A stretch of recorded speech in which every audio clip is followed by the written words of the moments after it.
കർത്താവിൻ്റെ കൃപ പരിശുദ്ധ അമ്മയുടെ മാധ്യസ്ഥതയിൽ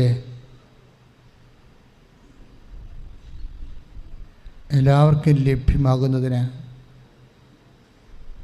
എൻ്റെ പ്രിയപ്പെട്ടവനെ, നമുക്കറിയാം കൃപ ദൈവത്തിൻ്റെ ശക്തിയാണ്.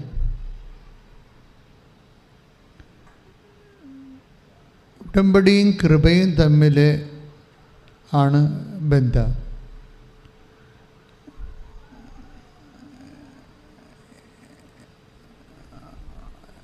നമ്മൾ കാര്യങ്ങൾ എല്ലാം ചെയ്യണത്,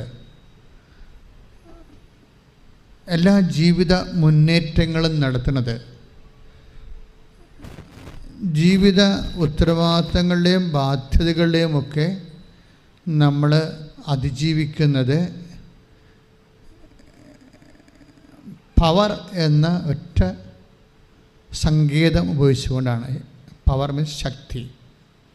ഇതിൽ ശക്തി ജീവിത മുന്നേറ്റം നടത്താൻ വേണ്ടി രണ്ട് തരം ശക്തികളെ നമ്മൾ ഉപയോഗിക്കുന്നുണ്ട്.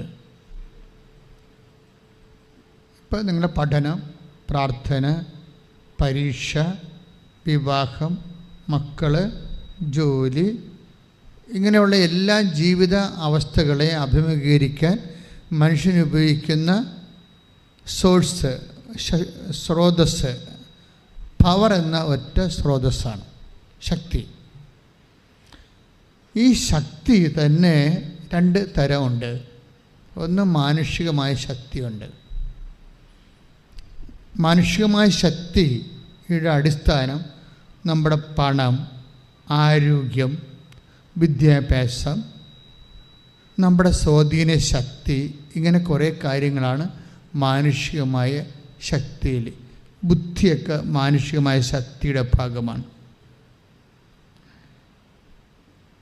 ബുദ്ധി ഉപയോഗിച്ചാൽ നമ്മൾ പഠിക്കുന്നത്, ബുദ്ധി ഉപയോഗിച്ചാൽ നമ്മൾ ബിസിനസ് ചെയ്യുന്നത്, ബുദ്ധി ഓർമ്മശക്തിയും കൂടി ഉപയോഗിച്ചാൽ നമ്മുടെ ഓർമ്മയ്ക്ക് ശക്തി എന്ന് കൂടി നമ്മൾ പറയും, അല്ലേ? ഓർമ്മശക്തി എന്നല്ലേ പറയും, പറയേണ്ട ആവശ്യമില്ല, ഓർമ്മയെന്ന് പറഞ്ഞാൽ മതി. പക്ഷേ ഇറ്റ് ഈസ് ബേസിക്കലി അനുഭവ തലത്തിൽ ഓർമ്മ ഒരു ശക്തിയാണ്, ബുദ്ധിയെപ്പോലെ തന്നെ ഒരു ശക്തിയാണ്. കാഴ്ച ശക്തി, കേൾവി ശക്തി എന്നൊക്കെ നമ്മൾ പറയണം, അല്ലേ? കാണുന്നതിന് കാഴ്ച ശക്തി എന്ന് പറയേണ്ട ആവശ്യമില്ല. പക്ഷേ ഹ്യൂമൻലി സ്പീക്കിംഗ് അതെല്ലാം പവറാണ്, ഫാക്കൽറ്റീസാണ്. അതെല്ലാം നമ്മൾ ഉപയോഗിക്കുന്ന ഓരോ കാര്യങ്ങൾക്ക് ഉപയോഗിക്കുന്ന പവറാണ്. ഇനി വയസ്സും പ്രായമാകുമ്പോൾ കാഴ്ച ശക്തി നശിച്ചു എന്നാണ് നമ്മൾ പറയണത്. ശക്തി നശിച്ചു, അതൊരു പ്രതിഭാസമാണ്. ശക്തി നശിച്ചു പോവുക. ഇപ്പം ഞാൻ തന്നെ കണ്ണട വെച്ചിരിക്കുകയാണ്. എനിക്ക് കണ്ണട വെച്ചില്ലെങ്കിൽ വ്യക്തമായിട്ട് കാണാൻ പറ്റത്തില്ല. ദാറ്റ് മീൻസ് ചെറിയ അക്ഷരങ്ങളുടെ മേലുള്ള എൻ്റെ സ്വാധീന ശക്തി കുറവാണ്. കേൾവി ശക്തി എന്നാണ് പറയുന്നത്. പിന്നെ മസിൽ പവറുണ്ട്, അല്ലേ? മസിൽ പവർ, മസ്കുലർ ശക്തി, പേശിബലം, എല്ലാം ഒരു ശക്തിയാണ് നമ്മൾ ഉപയോഗിക്കുന്നത്. ബുദ്ധി എല്ലാം ഒരു ശക്തിയാണ്. ഞാൻ എന്താ പറഞ്ഞതെന്ന് വെച്ചാൽ, ഒരു മനുഷ്യൻ അവൻ്റെ ജീവിതത്തിൻ്റെ പ്രതിസന്ധികളെ അഭിമുഖീകരിക്കാൻ ഉപയോഗിക്കുന്ന സോഴ്സാണ് ശക്തി. ഈ ശക്തിക്ക് ഉണ്ടാകുന്നൊരു കുഴപ്പം, ഇത് ഒരു ടൈം കഴിഞ്ഞാൽ അതിങ്ങനെ ക്ഷയിച്ചു വരും. ഈ ക്രൈസിസിനെ എങ്ങനെ മാനേജ് ചെയ്യുമെന്നാണ് ഉടമ്പടി അന്വേഷിക്കുന്നത്. മനസ്സിലായോ? നിങ്ങൾക്ക് മനസ്സിലായോ? ഈ ശക്തി എന്ത് ശക്തി ആയിക്കൊള്ളട്ടെ. ഇപ്പോൾ കഴിഞ്ഞ ദിവസം ഒരു മനുഷ്യൻ, ഒരു സഹോദരൻ സാക്ഷ്യം പറഞ്ഞത്, അദ്ദേഹത്തിന് 2 കോടി രൂപ കടം. കഴിഞ്ഞ ധ്യാനത്തെ ഞാൻ ഓർപ്പിച്ചാണ്. അത്രയും ആസ്തി ബിസിനസ് ഉള്ള ഒരാളാണ്. പക്ഷെ പ്രളയം വന്നപ്പോൾ അദ്ദേഹത്തിൻ്റെ ഫാക്ടറി ഒരുക്കി കൊണ്ടുപോയി. കാര്യം എങ്ങനെ, പുരക്ക് മുകളിലല്ലേ വെള്ളം പോണത്, ഫാക്ടറിക്ക് മുകളിൽ കൂടി വെള്ളം പോയി. അപ്പോൾ 30 അടി 30 മീറ്ററൊക്കെ ഉയരം വെള്ളം ഉയർന്ന പത്തനംതിട്ടയിലാണ് അദ്ദേഹത്തിൻ്റെ ഫേംസ് ഉള്ളത്. അപ്പോൾ അദ്ദേഹത്തിൻ്റെ ഫാക്ടറി നഷ്ടപ്പെട്ടു, ശക്തി പോയി, പിന്നെ കടക്കാരനായി മാറി. അപ്പോൾ ഇങ്ങനെ നമ്മൾ എത്ര ഒരു പവർ ഉണ്ടെങ്കിലും ചില സമയത്ത് നമ്മുടെ ശക്തി പോകും. ഇങ്ങനെ ശക്തി, ആബ്സെൻസ് ഓഫ് പവർ എങ്ങനെ മാനേജ് ചെയ്യാൻ പറ്റും? അതിന് what is the divine provision? ദൈവത്തിൻ്റെ അതിനുള്ള പാക്കേജ് എന്താണ്? അതാണ് ബൈബിൾ അന്വേഷിക്കുന്നത്. ഇൻ കേസ് ഏതെങ്കിലും ഒരു സെറ്റപ്പിൽ നിങ്ങളുടെ ശക്തി പോയാൽ, നിങ്ങളുടെ ബിസിനസ്, ഇപ്പോൾ കഴിഞ്ഞ ദിവസം ജെയ്സൺ തോമസ് എന്ന് പറഞ്ഞൊരാൾ സാക്ഷ്യം പറഞ്ഞു. ജെയ്സൺ തോമസ് എന്നെ അട്രാക്റ്റ് ചെയ്തൊരു സാക്ഷ്യമാണ്. ജെയ്സൺ തോമസിൻ്റെ സാക്ഷ്യം എന്ന് വെച്ച് കഴിഞ്ഞാൽ, അത് മസ്കറ്റിലൊരു ഇൻഷുറൻസ് ബ്രോക്കറേജ് നടത്തുന്ന ആളാണ്. ഈ ഉടമ്പടിയുടെ ഒരു കാര്യം ഭയങ്കര രസമാണ്. മനുഷ്യന്മാരുടെ എല്ലാ ജീവിത മണ്ഡലങ്ങളെയും ഇതിങ്ങനെ ശരിക്കും താങ്ങി നിർത്തുന്നുണ്ട്. പണ്ടത്തെ ധ്യാന കേന്ദ്രത്തിൻ്റെ ഒരു രീതിയല്ല, രോഗശാന്തിയും മദ്യപാനം അവസാനിപ്പിക്കണമല്ല.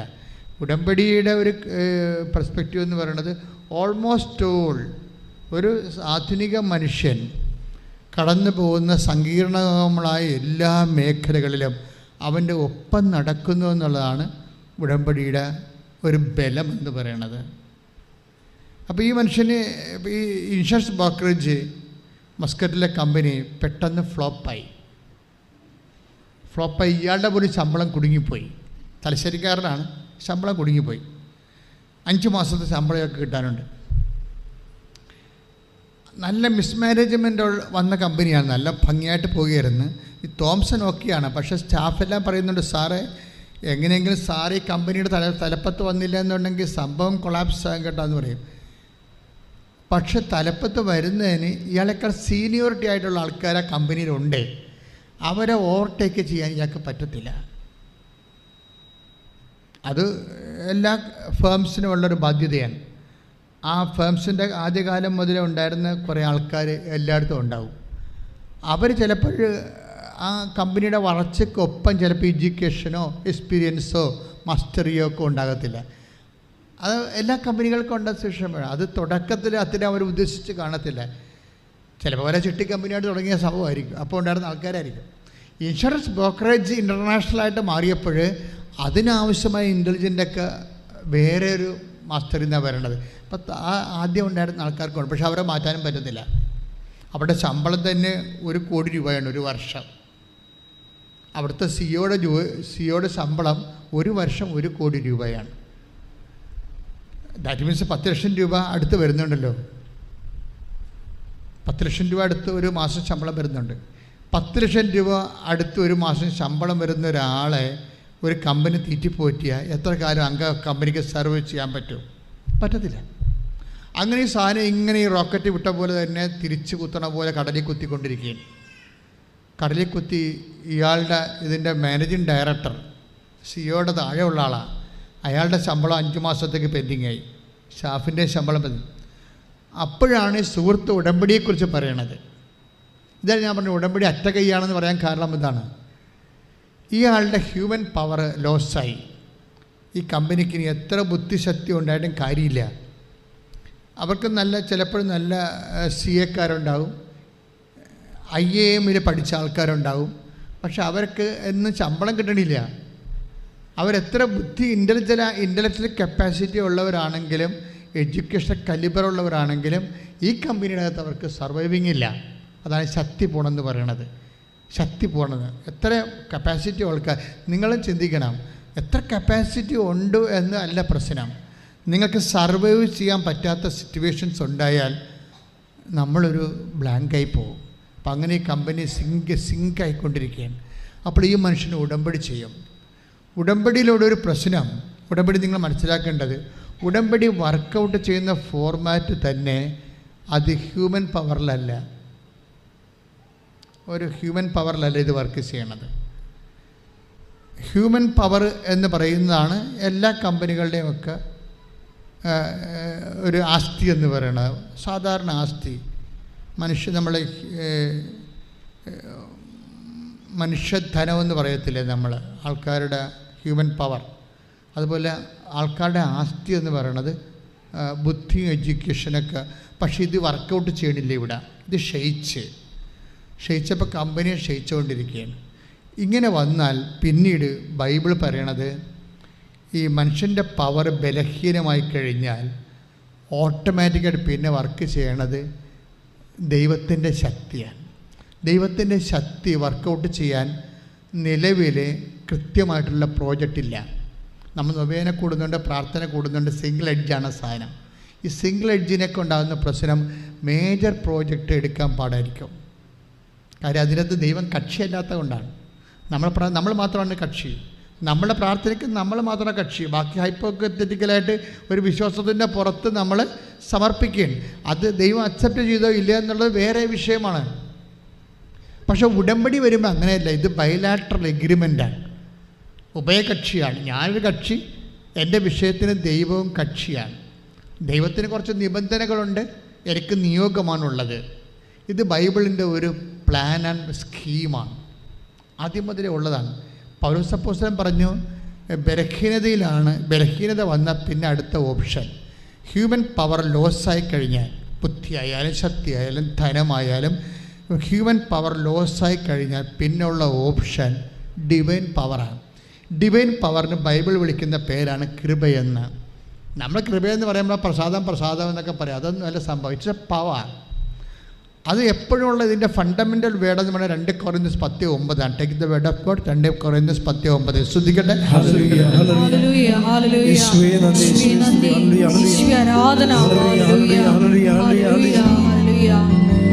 കൊരിന്തോസ് 12:9.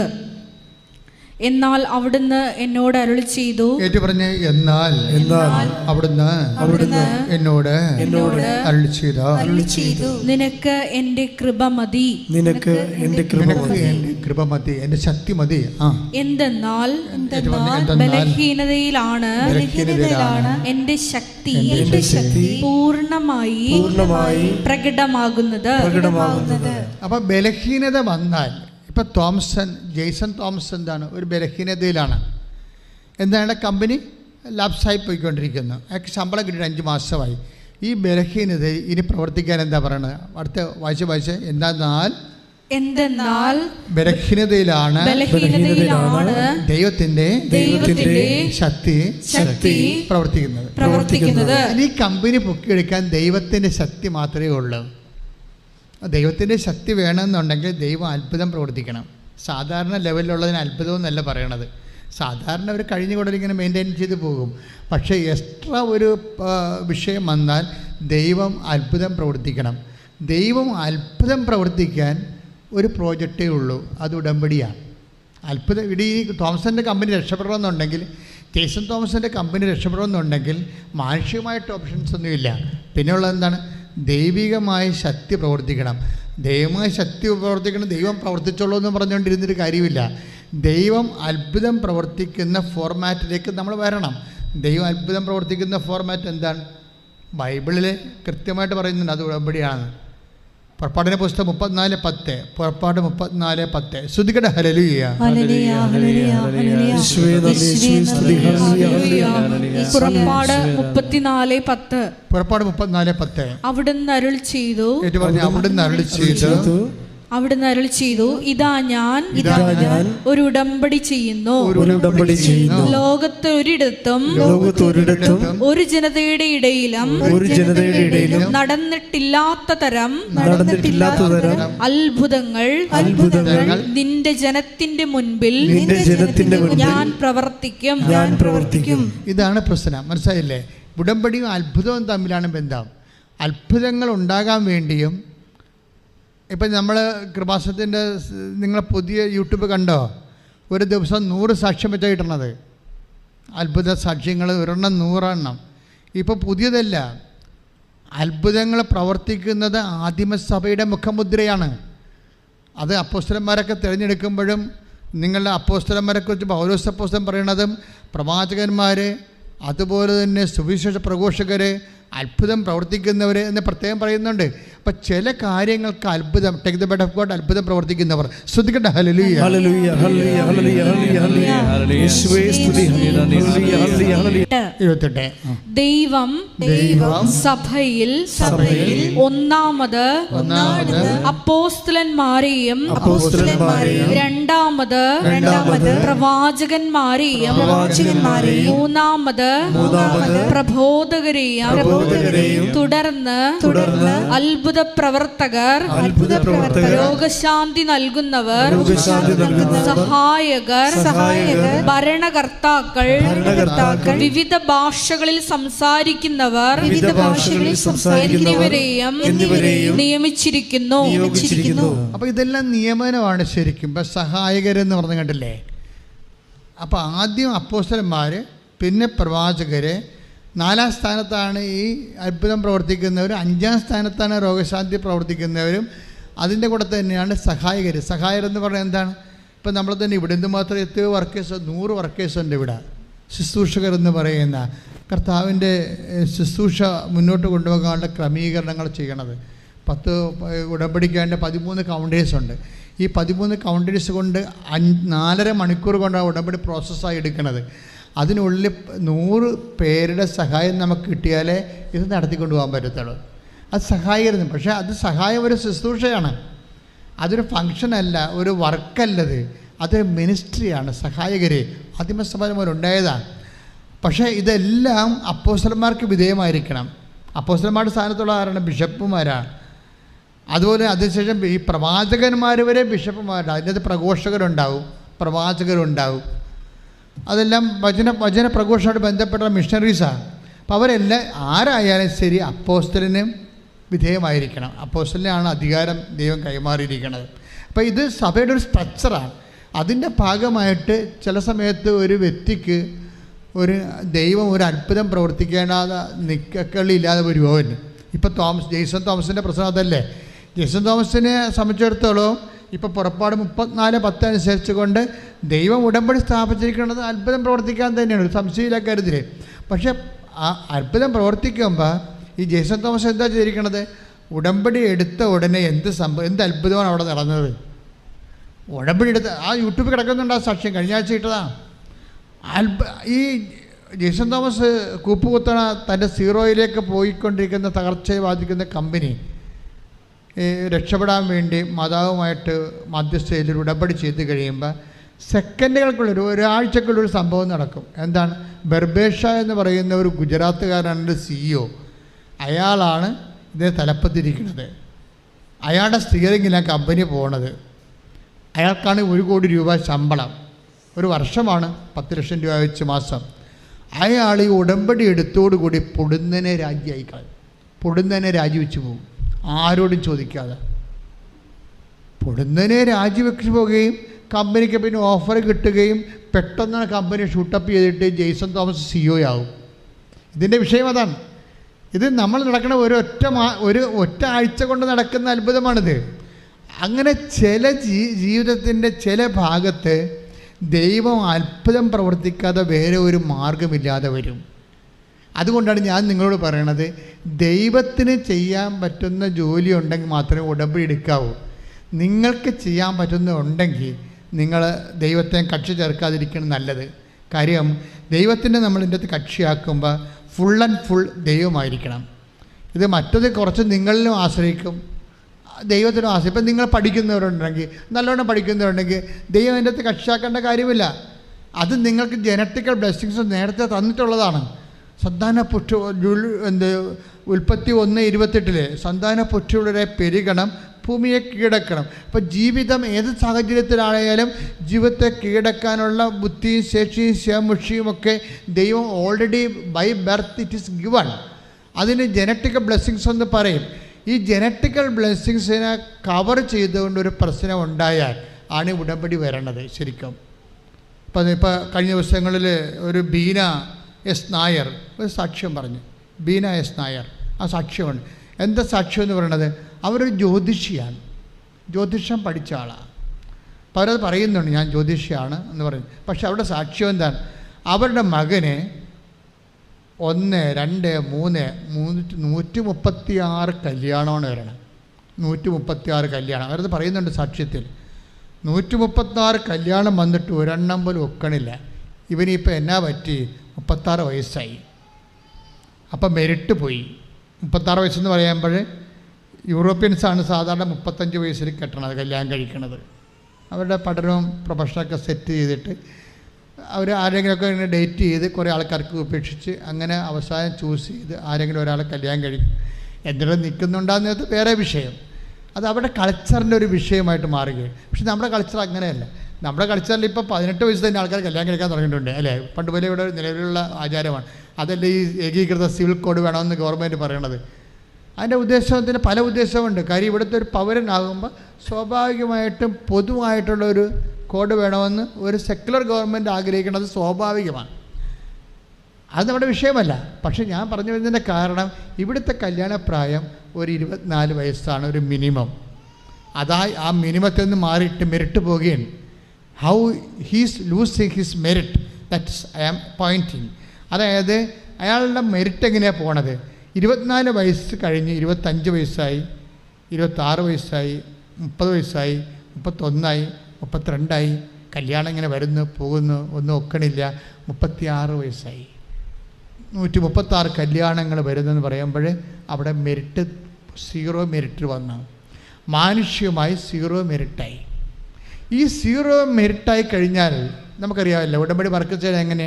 Not by merit but by grace. Not by merit എന്ന് പറയുന്നുണ്ട്. മെറിറ്റിനകത്ത് അവിടെ ഒരു സാധനവും ഇല്ല.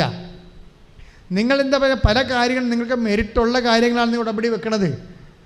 അതുകൊണ്ടാണ് നിങ്ങൾക്ക് അതിൻ്റെ അകത്ത് ഇൻവെസ്റ്റ് ചെയ്യാൻ പറ്റാതെ വരണത്. നിങ്ങൾക്കോ ഇതിപ്പോൾ പ്രാർത്ഥിച്ചില്ല നടക്കും. എൻ്റെ ആങ്ങളെയാണ് പഞ്ചായത്ത് പ്രസിഡൻറ്റ്. ഇപ്പം ലൈഫിൻ്റെ വീട് വരുമ്പോൾ എനിക്ക് കിട്ടുമെന്ന് പറയത്തില്ലേ? എൻ്റെ ആങ്ങളെയാണ് പഞ്ചായത്ത് പ്രസിഡൻറ്റ്, അത് ലൈഫിൻ്റെ വീട് വരുമ്പോൾ എനിക്ക് കിട്ടുമെന്ന് പറഞ്ഞിട്ട് നിങ്ങളിവിടെ കൊണ്ടുവന്ന് മാതാവിനോട് വീട് തരണമെന്ന്, ലൈഫിലെ വീട് തരണമെന്ന് പറയുമ്പോൾ വിഷയമാകും. കാര്യം എന്താണ്? മെറിറ്റ് നിങ്ങൾ ഓൾറെഡി ഹൈജാക്ക് ചെയ്തിട്ടുണ്ട്. ആങ്ങളെ വെച്ച് നിങ്ങളുടെ മെറിറ്റ് ഹൈജാക്കാക്കി. പിന്നെ അത് ഉടമ്പടി വെച്ച് ദൈവത്തിന് എന്താ നാണം കെടുത്തണത്? അവിടെയാണ് ലാഗിങ് വരണത്. ഉടമ്പടി ലാഗിങ് വരരുത്. ഇത് 0 മെറിറ്റാണ്.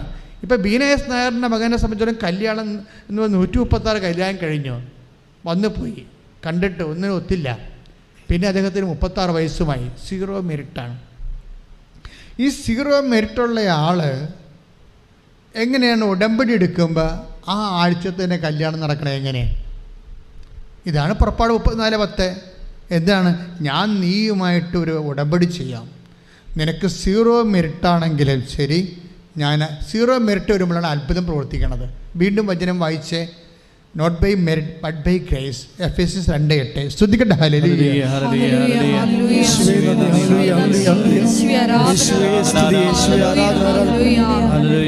എഫേസ്യസ് 2:8. വിശ്വാസം വഴി കൃപയാലാണ് വിശ്വാസം വഴി കൃപയാലാണ് നിങ്ങൾ രക്ഷിക്കപ്പെട്ടത്. അത് നിങ്ങൾ നേടിയെടുത്തതല്ല, ദൈവത്തിന്റെ ദാനമാണ്. അപ്പൊ ദൈവത്തിന്റെ ദാനം എന്ന് പറയുമ്പോൾ അത് നിങ്ങൾ നേടിയെടുത്തതല്ല, നിങ്ങൾക്കത് മെറിറ്റില്ലെന്നാണ്. അതാണ് എഫേസ്യസ് 2:8. അത് നിങ്ങൾ നേടിയെടുത്തതല്ല.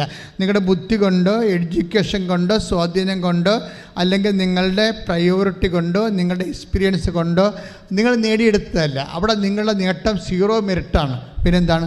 ദൈവത്തിൻ്റെ ദാനമാണ്. ഒന്ന് പറഞ്ഞേ. ദൈവത്തിൻ്റെ ദാനമാണ്. 0 മെറിറ്റിൽ വരുമ്പോൾ പിന്നെയുള്ള ഓപ്ഷൻ ദൈവത്തിൻ്റെ ദാനമാണ്. ഈ ദൈവത്തിൻ്റെ ദാനം എപ്പോഴും വരണത് അത്ഭുതങ്ങളുടെ രൂപത്തിലാണ്. നമുക്ക് മെറിറ്റ് ഇല്ലെങ്കിൽ പിന്നെ അത്ഭുതമാണ് ഉണ്ടാകണം. പിന്നെ ഓപ്ഷൻ അതാണ്. അതുകൊണ്ടാണ് ആ അത്ഭുതം പ്രവർത്തിക്കാൻ ഉടമ്പടി തന്നെ വേണമെന്ന് പുറപ്പാട് 34:10 പറയണത്. പുറപ്പാട് 34:10 ഒന്ന് വായിക്കട്ടെ. ശ്രദ്ധിക്കട്ടെ. ഹല്ലേലൂയ.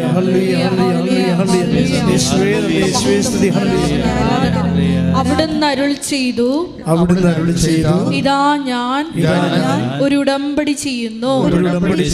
ലോകത്തൊരിടത്തും ഒരു ജനതയുടെ ഇടയിലും നടന്നിട്ടില്ലാത്ത തരം അത്ഭുതങ്ങൾ എന്റെ ജനത്തിന്റെ മുൻപിൽ ഞാൻ പ്രവർത്തിക്കും.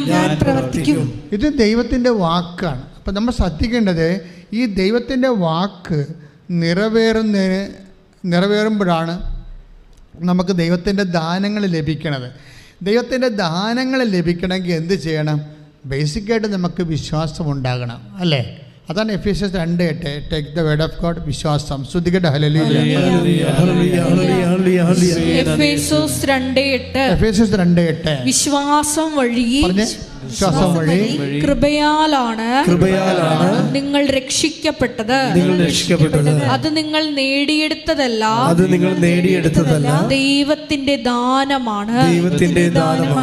Praise the Lord. അപ്പോൾ കൃപയാലാണ് നമ്മൾ രക്ഷിക്കപ്പെടുന്നത്, വീണ്ടെടുക്കപ്പെടുന്നത്. അപ്പോൾ കൃപ ദൈവത്തിൻ്റെ ശക്തിയാണെന്ന് പറയുമ്പോൾ വിശ്വാസം വഴി ഇപ്പം നമ്മൾ 2 കൊരിന്ത്യർ 12:9, 2 എഫേസ്യർ 2:8 കൂടി ലിങ്ക് ചെയ്ത് വായിക്കും. മനസ്സിലാക്കേണ്ടത് എന്താണ്? വിശ്വാസം വഴി കൃപയാലാണ്.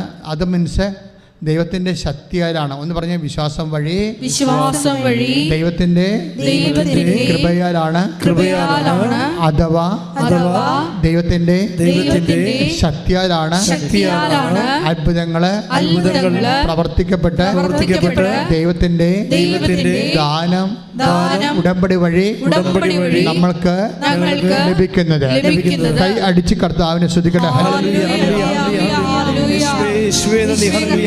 ശക്തി പ്രവർത്തിച്ച് 2:8 വീണ്ടും നമ്മൾ ബേസിക് വേർഡ് ഓഫ് ഗോഡ് ഉള്ളത്. എന്താണ്? വിശ്വാസം വഴി. പറഞ്ഞ് വിശ്വാസം വഴി കൃപയാലാണ് നമ്മൾ രക്ഷിക്കപ്പെട്ടത്. അത് നമ്മൾ നേടിയതല്ല, ദൈവത്തിന്റെ ദാനമാണ്.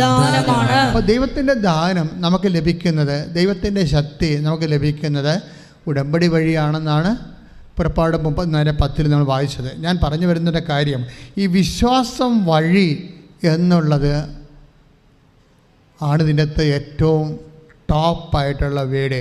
വിശ്വാസം വഴി. ഈ വിശ്വാസം ആണ് നമ്മൾ വിശ്വാസം വഴി കൃപയാലാണ്. കൃപ നമുക്ക് ലഭിക്കണത് എങ്ങനെയാണ്? ഫസ്റ്റ് വിശ്വാസം വഴിയാണ്.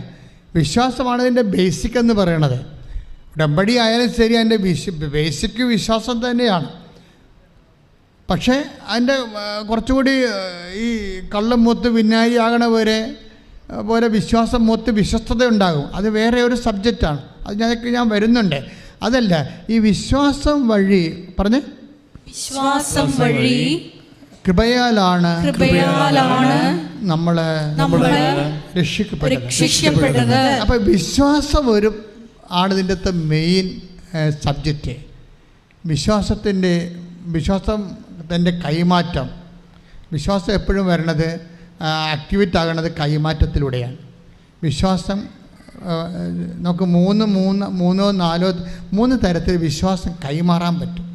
ഒന്ന്, വിശ്വാസം പ്രഖ്യാപനത്തിലൂടെ നമുക്ക് വിശ്വാസം പ്രകടിപ്പിക്കാം.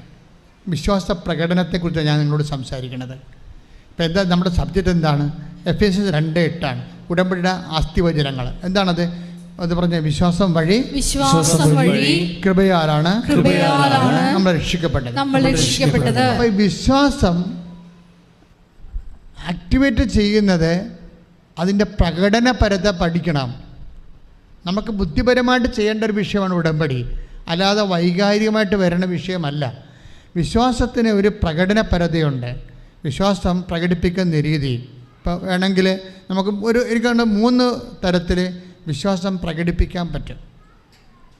വിശ്വാസം പ്രഘോഷിക്കുക, നമുക്ക് അധരം കൊണ്ട് പ്രഘോഷിക്കുക, അല്ലേ? അത് റോമ 10:9 വിശ്വാസ പ്രഘോഷണം. എന്താണ്? പ്രഖ്യാപനം, അങ്ങനെ പറയാം. എന്താ റോമ 10:9? യേശു കർത്താവാണെന്ന് അധരം കൊണ്ട് ഏറ്റുപറയുകയും ദൈവം അവനെ മരിച്ചവരെന്ന് ഉയർപ്പിക്കുകയും ചെയ്യുന്ന ഹൃദയത്തിൽ വിശ്വസിക്കുമ്പോഴാണ് രക്ഷ പ്രാപിക്കുന്നത്. അപ്പൊ വിശ്വാസം പ്രഖ്യാപിച്ചാൽ രക്ഷ പ്രാപിക്കാൻ പറ്റും. വിശ്വാസം പ്രഖ്യാപിച്ചാൽ എന്താണ് വിശ്വാസം? യേശു കർത്താവാണെന്നുള്ളതാണ് വിശ്വാസം. അത് അധരം കൊണ്ട് പ്രഖ്യാപിക്കണം. അധരം കൊണ്ട് പ്രഖ്യാപിക്കും. അതിനാണ് നമ്മൾ വിശ്വാസ പ്രമാണം ചെല്ലണത്. അപ്പോൾ വിശ്വാസ പ്രമാണം ചെല്ലുമ്പോൾ നിങ്ങളുടെ മനസ്സത് ഉണ്ടാകണം. ഞാൻ എന്താണ് ചെയ്യണത്? കണാ പഠിപ്പിച്ച ഒരു പ്രാർത്ഥന കണാ ഗുണാന്നും പറഞ്ഞുകൊണ്ട് ഇങ്ങനെ പട്ടിക പറയണവർ പറഞ്ഞിട്ട് കഥയില്ല. അതൊരു ആക്ടിവേഷൻ പ്രിൻസിപ്പിളാണ്. വിശ്വാസം പ്രഖ്യാപിക്കുകയാണ്. എന്താ വിശ്വാസത്തിൻ്റെ അന്തസത്ത എന്താണ്? യേശു കർത്താവാണ്. അതാണ് വിഷയം. അതോടുകൂടി വിശ്വാസം എല്ലാം തീരും. കാര്യം രോഗമല്ല കർത്താവ്, കടമല്ല കർത്താവ്, ഇന്ന് വന്നിരിക്കുന്ന സാമ്പത്തിക തകർച്ചയിൽ നിന്ന് ഭരിക്കേണ്ട കാര്യമില്ല. എന്നെ ഭരിക്കാനൊരാളുണ്ട്. അവൻ മരണത്തെ ജയിച്ച ഉയർത്തെഴുന്നേറ്റ കർത്താവാണ്. കൈയടിച്ച് കർത്താവ്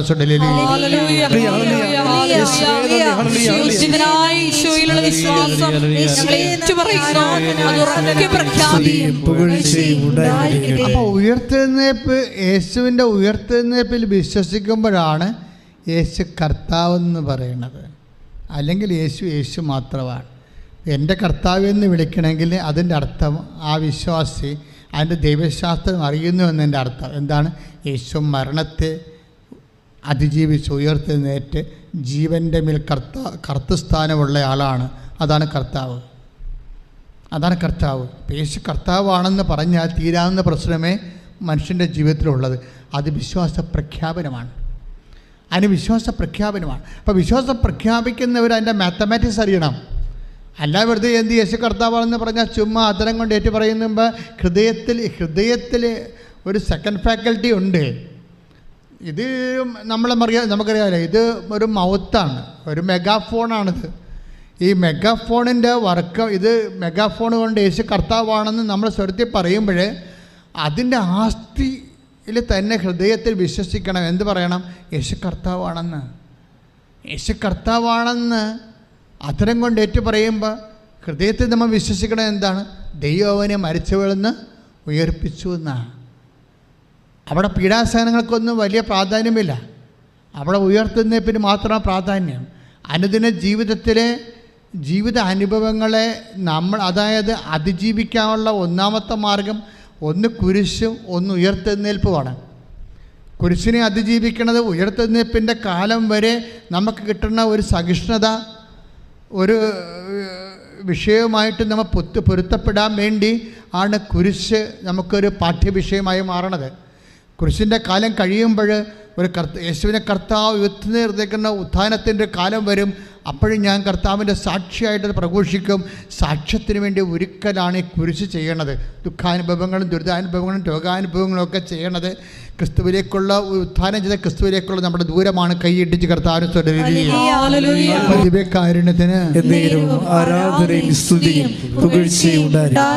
വിശ്വാസ പ്രഖ്യാപനത്തിൻ്റെ മെക്കാനിസമാണ് ഞാൻ നിങ്ങളോട് പറഞ്ഞത്. ഇനി വരാൻ വിശ്വാസം തന്നെ ഇത് എവിടുന്നാണ് വരുന്നത്? ഇത് എഫേസ്യർ 2:8 എന്താ പറയണത്? വിശ്വാസം വഴി കൃപയാലാണ് നമ്മൾ രക്ഷിക്കപ്പെടുന്നത്. അപ്പൊ കൃപ നമുക്ക് ലഭിക്കുന്നതിനും രക്ഷിക്കപ്പെടുന്നതിനും കൃപ ദൈവത്തിൻ്റെ ശക്തിയാണെന്ന് ഓൾറെഡി ഞാൻ പറഞ്ഞു കഴിഞ്ഞു. നമുക്ക് വേണ്ടത് വിശ്വാസമാണ്. വിശ്വാസത്തിൻ്റെ പ്രകാശത്തിൽ ഒന്നാം ഘട്ടത്തിൽ വരണത് എന്താണ്? വിശ്വാസ പ്രഖ്യാപനമാണ്. അത്തരം കൊണ്ടാണ് നമ്മൾ പ്രഖ്യാപിക്കുന്നത്. ഇനി വിശ്വാസത്തിൻ്റെ പ്രകാശനങ്ങളുണ്ട്. ഇപ്പം നിങ്ങൾ പറഞ്ഞില്ലേ, ഇപ്പം കഴിഞ്ഞ ദിവസങ്ങളിലൊരു സാക്ഷി ഉണ്ടായി, വിശ്വാസ പ്രകാശനം. അതായത് അതും ഇതുപോലെ തന്നെ ടെൻഷൻ എന്നും പറഞ്ഞൊരു വ്യക്തിയാണ്. പുള്ളി വലിയ ഹൈ ബിസിനസ്, പുള്ളിക്കാരുടെ പ്രശ്നം 40 ലക്ഷം കടവാണ്. ഈ ഉടമ്പടിയിലൊക്കെ വരുന്നതെന്ന് വെച്ചാൽ നിസ്സാര കാര്യം. 5 കോടി കടം, 40 ലക്ഷക്കണക്കിന് ലക്ഷക്കണക്കിനും കോടിക്കണക്കിനും കടമുള്ള ആൾക്കാരാണ് ഉടമ്പടി കാലങ്ങളിൽ കൊണ്ടെടുക്കുന്നത്. ടെൻഷൻ്റെ പ്രശ്നം എന്ന് വെച്ച് കഴിഞ്ഞാൽ അദ്ദേഹത്തിൻ്റെ ആപ്പ് നിരോധിച്ച്. ആപ്പെന്ന് പറയുന്നത് അങ്ങനെ കന്നഡ ഡിസൈൻ ചെയ്ത് കന്നഡ ഹോൾസെയിൽ ബിസിനസ് ചെയ്യുന്ന ആളാണ്. അപ്പോൾ ഈ കന്നഡയിൽ നമുക്കൊരു ആപ്പുണ്ടെങ്കിൽ, ഇപ്പോൾ കൃപാസനത്തിന് ആപ്പ് ചെയ്തുകൊണ്ടിരിക്കുകയാണ്. എന്നുവെച്ചാൽ കൃപാസനം ഇപ്പോൾ നമുക്ക് ലൈറ്റേക്കാൻ്റെ പേരക്കസ് ഉണ്ട്, ഓൺലൈൻ ഉടമ്പടിയുണ്ട്, അതുപോലെ തന്നെ യൂട്യൂബുണ്ട്, ഫേസ്ബുക്കുണ്ട്, ടെലഗ്രാമുണ്ട്, വാട്സപ്പുണ്ട്. ഇതെല്ലാം സിംഗിൾ വിൻഡോയിലേക്ക് വരും. അപ്പോൾ ഈ ആപ്പ് ഡൗൺലോഡ് ചെയ്യണമെന്നുണ്ടെങ്കിൽ ഇപ്പോൾ ഡൗൺലോഡ് ചെയ്യരുത്, ഞാൻ പറയാം. അതിനെ കുറച്ച് ലാസ്റ്റ് വർക്ക് ചെയ്തുകൊണ്ടിരിക്കുകയാണ്. എത്ര 1.5 കൊല്ലമായി ചെയ്യണത്. നിസ്സാരമല്ല, കുറേ വർക്കുണ്ട് അതിന്. അപ്പോൾ കംപ്ലീറ്റ് ആപ്പ് ചെയ്യാൻ ഈ ആപ്പ്, ഇയാളുടെ കന്നഡയുടെ ആപ്പ്, ടെൻഷൻ്റെ കന്നഡയുടെ ആപ്പ് ഇൻ്റർനാഷണൽ ലെവലിൽ നിരോധിച്ചു. ഇത് കേസുണ്ടായി. കാര്യം മറ്റ് കന്നഡ കച്ചവടക്കാരൊക്കെ പ്രശ്നം ഉണ്ടാക്കി എന്തോ ചെയ്തിട്ട് അവർ കേസ് കൊടുത്തിട്ട് ഇൻ്റർനാഷണൽ ലെവലിൽ കമ്പനി ആപ്പ് നിരോധിച്ചു. ആപ്പ് നിരോധിച്ചൊരു കന്നഡ ബിസിനസ് പത്തുകാരെന്ന ആപ്പ് നിരോധിച്ചു കഴിഞ്ഞാൽ പിന്നെ ഇയാൾക്ക് അയാൾ തന്നെ ഡിസൈൻ ചെയ്യണേ കന്നഡയെ. അപ്പോൾ അത് ആപ്പിലാണ് ഇടണത്. അതാണ് ആൾക്കാർ ഡൗൺലോഡ് ചെയ്തിട്ട് കന്നഡ റീറ്റെയിലായിട്ട് എടുക്കുന്ന ആൾക്കാരില്ലേ, അതാണ് അവർ ആപ്പ് ഡൗൺലോഡ് ചെയ്തിട്ടാണ് നോക്കണത്. അതിൻ്റെ ഡിസൈൻ നോക്കിയിട്ട് ഇപ്പോൾ നമുക്ക് എല്ലാം ഡിസൈൻ നമ്മളറിയുന്നില്ലെന്നേ ഉള്ളു. നമ്മളെങ്കിൽ കണ്ടൊക്കെ വെച്ച് നടക്കും. ഇവരെല്ലാവരും എപ്പോഴും അപ്ഡേഷനുണ്ട്, ഡിസൈനിൽ അപ്ഡേഷനുണ്ട്, എല്ലാത്തിനും ഉണ്ട് അല്ലേ. ആഭരണങ്ങൾക്ക് ഇല്ല, വാച്ചിന് എല്ലാത്തിനും ഡിസൈൻ അപ്ഡേഷനുണ്ട്. അപ്പോൾ അപ്ഡേഷനെല്ലാം ആപ്പ് വഴിയാണ് നടക്കുന്നത്. പക്ഷേ ആപ്പ് നിരോധിച്ചു. ആപ്പ് നിരോധിച്ചതോടുകൂടി ഈ ടെൻഷൻ ശരിക്കും ടെൻഷനിലായിപ്പോയി. കാര്യം പിന്നെ കച്ചവടം ഇല്ലല്ലോ. എല്ലായിടത്തും കച്ചവടം പെൻഡിങ് ആകുകയും അയാൾക്ക് കടം കിട്ടാനുള്ളവർക്ക് കൊടുക്കാൻ പറ്റാതെയും സെയിലെല്ലാം മരവിച്ചു പോയി. തൃശ്ശൂർക്കാരനാണ്. അപ്പോൾ സെയിലെല്ലാം മരവിച്ചു. 40 ലക്ഷം ഇൻട്രസ്റ്റോടുകൂടി കടത്തിലായി. അപ്പം ജീവിതം പൊങ്ങാൻ വേറെ ഒന്നും വേണ്ടല്ലോ. 40 ലക്ഷം ഇൻട്രസ്റ്റോട് കടത്തിലായപ്പോൾ ജെയ്സൺ പിന്നെ എന്താ ചെയ്യേണ്ടത്? ഉടമ്പടി ആശ്രയിക്കാൻ, ഉടമ്പടി ചെയ്യാൻ. അതാണ് ഈ ഉടമ്പടി ചെയ്യുമ്പോൾ ജെയ്സൻ്റെ ഈ കന്നഡ ആപ്പ് നിരോധിച്ച കന്നഡയ്ക്ക് എന്നാ സംഭവിക്കണം നമ്മളറിയണം. നമ്മൾ എപ്പോഴും നമ്മൾ ദൈവത്തോട് പറയുന്ന എനിക്ക് തോന്നുന്നത് ദൈവത്തോട് പ്രത്യേകിച്ചൊന്നും പറഞ്ഞു കൊടുക്കാതിരിക്കാൻ നല്ലത്. ഇന്നതുപോലെ ചെയ്തു തന്നാൽ ഇന്നതുപോലെ ഞാൻ രക്ഷപ്പെടും, അങ്ങനെയൊന്നും നിങ്ങൾ പറയാതിരിക്കാൻ നല്ലത്. കാര്യം നിങ്ങളുടെ കൊച്ചു ബുദ്ധിക്ക പറ്റുന്നതിനേക്കാൾ ഉപരി നമ്മുടെ ധാരണയുടെ അതിലേക്കുന്നതാണ് ദൈവത്തിൻ്റെ ബുദ്ധി. മനസ്സിലായ? അപ്പം നമ്മൾക്കൊരു ധാരണ ഉണ്ടാവും. നമ്മുടെ കന്നഡ രക്ഷപ്പെടണമെങ്കിൽ, കന്നഡ വ്യാപാരം രക്ഷപ്പെടണമെങ്കിൽ ഇന്നത് ദൈവം ചെയ്തു തന്നാൽ മതി. അപ്പോൾ ദൈവത്തിനെ കയറി പഠിപ്പിക്കാൻ നിൽക്കരുത് ആരും. നിങ്ങൾ രക്ഷപ്പെടണമെങ്കിൽ ഇന്ന കാര്യം ദൈവം ചെയ്തു തന്നാൽ മതി എന്ന് പറയരുത്. അത് മണ്ടത്തര കാര്യം. പലപ്പോഴും ബൈബിൾ പറയും നിങ്ങളുടെ ധാരണകളെ അതിലേക്കുന്ന take the word of God, നിങ്ങളുടെ ധാരണകളെ അതിലേക്ക്. ഫിലിപ്പിയർ 4:6-7 ഒന്നിനെക്കുറിച്ചും ആകുലരാകേണ്ട. അത് പറഞ്ഞേ, ഒന്നിനെക്കുറിച്ചും ആകുലരാകേണ്ട. പ്രാർത്ഥനയിലൂടെയും അപേക്ഷയിലൂടെയും കൃതജ്ഞതാ സ്തോത്രങ്ങളോടെ നിങ്ങളുടെ യാചനകൾ ദൈവസന്നിധിയിൽ അർപ്പിക്കുവിൻ. അപ്പോൾ നമ്മുടെ എല്ലാ ധാരണയെയും അതിലംഘിക്കുന്ന ദൈവത്തിന്റെ സമാധാനം നിങ്ങളുടെ ഹൃദയങ്ങളെയും ചിന്തകളെയും യേശുക്രിസ്തുവിൽ കാത്തുകൊള്ളും. അപ്പൊ ഒരു സമാധാനം എന്ന് പറയുന്നത് ഒരു ഉത്തരമാണ്, ആൻസറാണ്. ദൈവത്തിൻ്റെ സമാധാനം എന്ന് പറഞ്ഞാൽ ദൈവത്തിൻ്റെ ഉത്തരമെന്ന അർത്ഥം. നിന്നിപ്പോൾ ജയിച്ച ടെൻഷൻ്റെ വിഷയത്തിന് അയാൾക്കൊരു ധാരണയുള്ളത് എന്താണ്? ആപ്പ് നിരോധിച്ച ആപ്പ് വീണ്ടും കമ്പനി റീസെറ്റ് ചെയ്ത് കഴിഞ്ഞാൽ അയാൾക്ക് സമാധാനം കിട്ടും, ഉത്തരം കിട്ടുമെന്നാണ്. പക്ഷേ ആ ധാരണയല്ല ഫിലിപ്പിയർ 4:6-7 പറയണത്. 4-ാം അധ്യായം 6-ാം വാക്യവും 7-ാം വാക്യവും പറയുന്നതാണ്, നിങ്ങളുടെ ജീവിതം രക്ഷപ്പെടാൻ നിങ്ങളുടെ ധാരണയെ അതിലംഘിക്കുന്ന ദൈവത്തിൻ്റെ സമാധാനം, ദൈവത്തിൻ്റെ ഉത്തരം. അവിടുത്തെ സമാധാനത്തിന് പീസ് എന്നല്ല, ആൻസർ എന്ന അർത്ഥം. ദൈവത്തിൻ്റെ ആൻസർ, ദൈവത്തിൻ്റെ ഉത്തരമുണ്ട്. ടെൻഷൻ അതനുസരിച്ച് ഉത്തരം, ആൻസർ. അയാൾ പിന്നെ ഒരു കാര്യമുണ്ട്, അയാൾ ഉടമ്പടിയുടെ സത്യസന്ധതയുള്ള ആളാണ്. ഈ നമ്മുടെ സത്യസന്ധത ഉണ്ടെങ്കിലാണ് ദൈവം ആ ഉടമ്പടിയുടെ യഥാർത്ഥ തനി നിറം കാണിക്കത്തുള്ളൂ. നമ്മൾ സത്യസന്ധത ഇല്ലാത്തവർ, നമുക്കൊരു ഉടമ്പടി എടുക്കുന്നവരിൽ എനിക്കറിയാം ഒരു 70% പേര് സത്യസന്ധത ഇല്ലാത്തവരാണ് ഉള്ള കാര്യം ഞാൻ മുഖത്ത് നോക്കി പറയുകയാണ്. ഉടമ്പടി എടുക്കുന്നവരിൽ 70% പേര് സത്യസന്ധത ഇല്ലാത്തവരാണ്. അവർ ദൈവത്തോട് എന്താണ് ഉടമ്പടി ചെയ്യിക്കണമെന്ന് അവർക്ക് അറിയത്തില്ല. അവരുടെ വിഷയത്തെക്കുറിച്ച് അവരെപ്പോഴും ഭയങ്കര ആകുലരായിരിക്കും, ദൈവത്തെക്കുറിച്ച് ഒരിക്കലും അല്ല. അതാണ് നമുക്ക് ഉടമ്പടി പറ്റുന്ന ഒരു അബദ്ധം. പക്ഷേ ടെൻഷൻ അങ്ങനെയല്ല. ടെൻഷൻ എന്തെല്ലാം കാര്യം ചെയ്തറിയാം. ഇത്രയും 40 ലക്ഷം കടത്തി കിടന്നിട്ട് എന്തെല്ലാം കാര്യം ആ മനുഷ്യൻ ചെയ്തെന്നറിയാവോ? ഓരോ റിട്ടയർ ഷോപ്പ്, കേരളം മുഴുവൻ റിട്ടയർ ഷോപ്പാണ്. അയാൾക്ക് കാശ് കൊടുക്കാനുള്ള ആൾക്കാരാണ്. എല്ലാവരെയും കാണാൻ പോകുമ്പോഴൊക്കെ ചില സമയത്ത് കടയടച്ച് പിരിയുമ്പോഴൊക്കെ അല്ലേ നമ്മൾ കാശ് കളക്ട് ചെയ്യണ ആൾക്കാർ. കട അടക്കാൻ നേരത്തല്ല കാശ് കളക്ട് ചെയ്യുന്നത്. അപ്പോൾ പല സമയത്തും കൊല്ലത്തും ട്രിവാൻഡ്രത്തും കാസർഗോഡും ഒക്കെ പോയി കട അടച്ച് കടക്കാൻ നേരത്തെ കാശ് കളക്ട് ചെയ്ത് കിട്ടണ കാശ് വാങ്ങിച്ചിട്ട് പുറത്തിറങ്ങുമ്പോൾ ഇയാൾ ചെയ്യണ എന്താ പരിപാടി? എന്താ ഇയാൾ ഉടമ്പടിയുടെ ആ ജീവകാരുണ്യ പ്രവർത്തനം കൃത്യമായിട്ട് ചെയ്യുന്നുണ്ട്. ആ സാക്ഷ്യം അടിപൊളി സാക്ഷ്യമാണ്. എന്താ ചെയ്യേണ്ടത്? അയാൾ നിരത്തിൽ കിടന്നുറങ്ങുന്ന രോഗികളെയൊക്കെ വിളിച്ചെഴുന്നേൽപ്പിക്കും. ഒത്തിരി പേര് നിരത്തിലൊക്കെ കിടന്ന് ഉറങ്ങത്തില്ലേ, എന്നിട്ട് ചോദിക്കും ഭക്ഷണം കഴിച്ചിട്ടാണ് ഉറങ്ങണമെന്ന് ചോദിക്കും. അവർ ചോദ്യം മതിയില്ല ദൈവത്തിൻ്റെ മനസ്സ് കുറുക്കുവാൻ, ഭക്ഷണം കഴിച്ചിട്ടാണ് ഉറങ്ങണം. അപ്പോൾ ചിലർ പറയും ഇല്ലെന്ന് പറയും, എന്നാൽ ബാന്ന് പറയും. എന്നിട്ട് ഹോട്ടലിൽ കൊണ്ടുപോയി, ഏത് ഹോട്ടലാണ് തുറന്നിരിക്കണം അവിടെ കൊണ്ടുപോയി മനുഷ്യൻ ഭക്ഷണം വാങ്ങിച്ചു കൊടുക്കും. ഇവിടെ വന്നിരിക്കണം എന്താ പരിപാടി? ഇവിടെ വന്നിട്ട് ഇവിടെ നിന്ന് 1 കെട്ട് പത്രമാണ് നമ്മൾ മേടിക്കാൻ പറയണത്. പക്ഷേ പുള്ളി 5 കെട്ട് പത്രം മേടിക്കും. 5 കെട്ട് പത്രം മേടിച്ച് എന്താണ് ഈ വലിയൊരു ബിസിനസ്സുകാരനാണ് ചെയ്യണത്.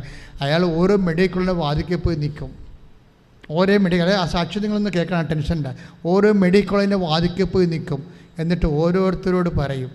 അപ്പോൾ അക്രൈസ്തവ സഹോദരങ്ങളെ കാണുമ്പോൾ അയാൾ കാനായിലെ കല്യാണത്തെക്കുറിച്ച് സംസാരിക്കും. ഒരു മനുഷ്യൻ വചനം പ്രഘോഷിക്കണേ, അയാൾ തകർന്ന് തരിപ്പണമായിരിക്കുന്ന സമയമാണ്. പക്ഷെ അതല്ല, സുവിശേഷത്തിന് വിലങ്ങ് വെച്ചിട്ടില്ല. Take the word of God. സാഹചര്യം അനുകൂലമായിരിക്കും, അല്ലാത്തപ്പോൾ take the word of God. ശ്രദ്ധിക്കട്ടെ.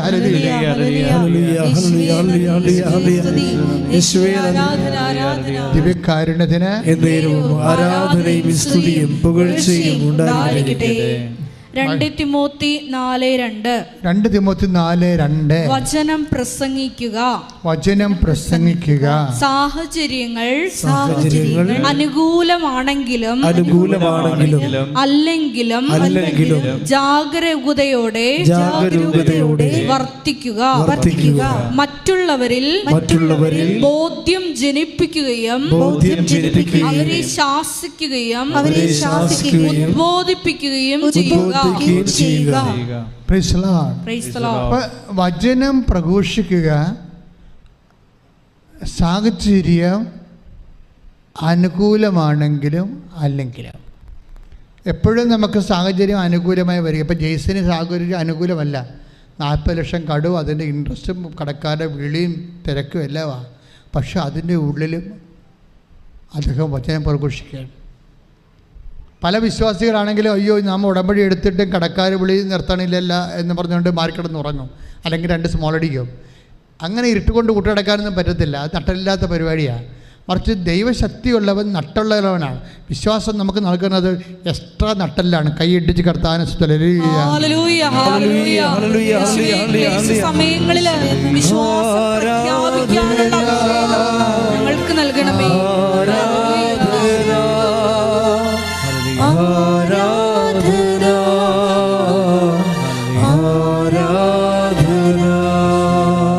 പരിശുദ്ധ പരമദിവ്യകാരുണ്യത്തിന് വിശ്വാസിയെ സംബന്ധിച്ചിടത്തോളം ഉള്ള അനുഭവമാണ് സുവിശേഷം. ഇപ്പം കടമുണ്ടാകാം, രോഗമുണ്ടാകാം, പക്ഷെ സുവിശേഷം വിലങ്ങ് വെക്കപ്പെട്ടിട്ടില്ല. സുവിശേഷം സാഹചര്യം അനുകൂലമല്ലെങ്കിലും അത് പ്രഘോഷിക്കാനുള്ള വിശ്വാസമെന്ന് പറയണത് അത് വിശ്വാസത്തിൻ്റെ ഒരു പ്രകാശനമാണ്. അപ്പം ജെയ്സൺ ഞാൻ പറഞ്ഞു വിശ്വാസം കൈമാറുന്നത് വിശ്വാസ പ്രഖ്യാപനത്തിലൂടെ, പിന്നെ എന്താണ് വിശ്വാസ പ്രകാശനത്തിലൂടെ. വിശ്വാസ പ്രകാശനമാണ് ഇപ്പോൾ ജെയ്സൺ ചെയ്യണത്. എന്താണ് കാര്യം? അവിടെ സാഹചര്യം അനുകൂലമല്ല, പക്ഷേ സ്റ്റിൽ അയാൾ ഓരോ മെഡിക്കലിനെ വാദിക്കലും ഹോസ്പിറ്റൽ വാദിക്കുന്നതുകൊണ്ട് കൃപാസനം പത്രം പറഞ്ഞ് കൊടുക്കുക. അത് അക്രൈസ്തവരാണെന്ന് കണ്ട അദ്ദേഹം കാനായിലെ കല്യാണത്തെക്കുറിച്ചും ഒരു കുടുംബം അന്യം നിന്ന് പോകാൻ പോകുമ്പോൾ തകർച്ച ബാധിക്കുമ്പോൾ അമ്മ എങ്ങനെ മധ്യസ്ഥം വഹിക്കണമെന്നും അമ്മയുടെ മധ്യസ്ഥം എങ്ങനെ യേശു കേൾക്കണമെന്നും എങ്ങനെ കുടുംബം വീണ്ടെടുക്കണമെന്നും ഈ മനുഷ്യൻ പറഞ്ഞ് ആ മനുഷ്യൻ പഠിച്ച് സുവിശേഷം പ്രഘോഷിക്കാൻ കൊടിയ കടത്ത് നിന്നുകൊണ്ട് ആ മനുഷ്യൻ സാഹചര്യം അനുകൂലമല്ലാത്തപ്പോഴും ആ മനുഷ്യൻ സുവിശേഷം വിലങ്ങ് വെക്കാത്ത സുവിശേഷം പ്രസംഗിച്ചുകൊണ്ടിരിക്കുകയാണ്. ഇന്ന് പ്രാർത്ഥിക്കുക. കർത്താവായ ദൈവമേ, ഈ വചനം കേൾക്കുന്ന എൻ്റെ ജീവിതത്തിലെ എൻ്റെ ജീവിത സാഹചര്യം രോഗങ്ങൾ കൊണ്ടോ കടങ്ങൾ കൊണ്ടോ ജോലിയില്ലായ്മ കൊണ്ടോ കലഹങ്ങൾ കൊണ്ടോ വിവാഹമോചനം കൊണ്ടോ ഉപരിയുടെ തകർച്ച കൊണ്ടോ കമ്പനിയുടെ തകർച്ചകൾ കൊണ്ട് ഏത് തകർച്ചയാണെങ്കിലും മരണത്തിന്റെ തകർച്ചയെ അതിജീവിച്ചുകൊണ്ട് പുനരുദ്ധാനം ചെയ്ത യേശുവിൽ വിശ്വസിക്കുന്ന എന്നിലേക്ക് ഉദ്ധാനത്തിന്റെ ശക്തി അഭിഷേകമായി നൽകണമേ. എല്ലാ സാഹചര്യത്തിലും അനുകൂലമായാലും പ്രതികൂലമായാലും വിശ്വാസ പ്രകാശനമായി സുവിശേഷം പ്രഘോഷിക്കുവാൻ, സുവിശേഷം പ്രാവർത്തികമാക്കുവാൻ, സുവിശേഷം പ്രകാശിപ്പിക്കുവാൻ അഭിഷേകം ചെയ്യണമേ.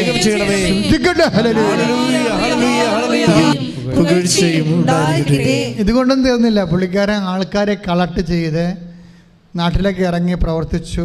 എല്ലാം ഒരു വണ്ടിയൊക്കെ ബുക്ക് ചെയ്ത് ആൾക്കാരെ കൊണ്ടുവന്ന് കൃപാസനത്തിൽ ഉടമ്പടി എടുപ്പിക്കാൻ തുടങ്ങി.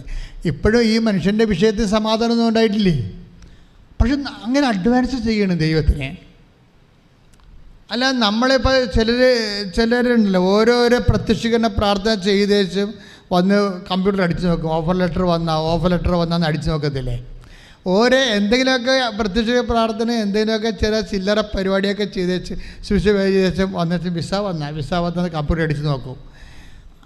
അതൊക്കെ ഒരു ഞരമ്പ് രോഗമാണ്. ദൈവത്തിനെ പരീക്ഷിക്കാൻ വേണ്ടി, വൈദ്യപ്പഴുപ്പിന് വേണ്ടി മാത്രം ഉടമ്പടി ചെയ്ത ആൾക്കാർ. അങ്ങനെ നിങ്ങൾ നശിക്കരുത്.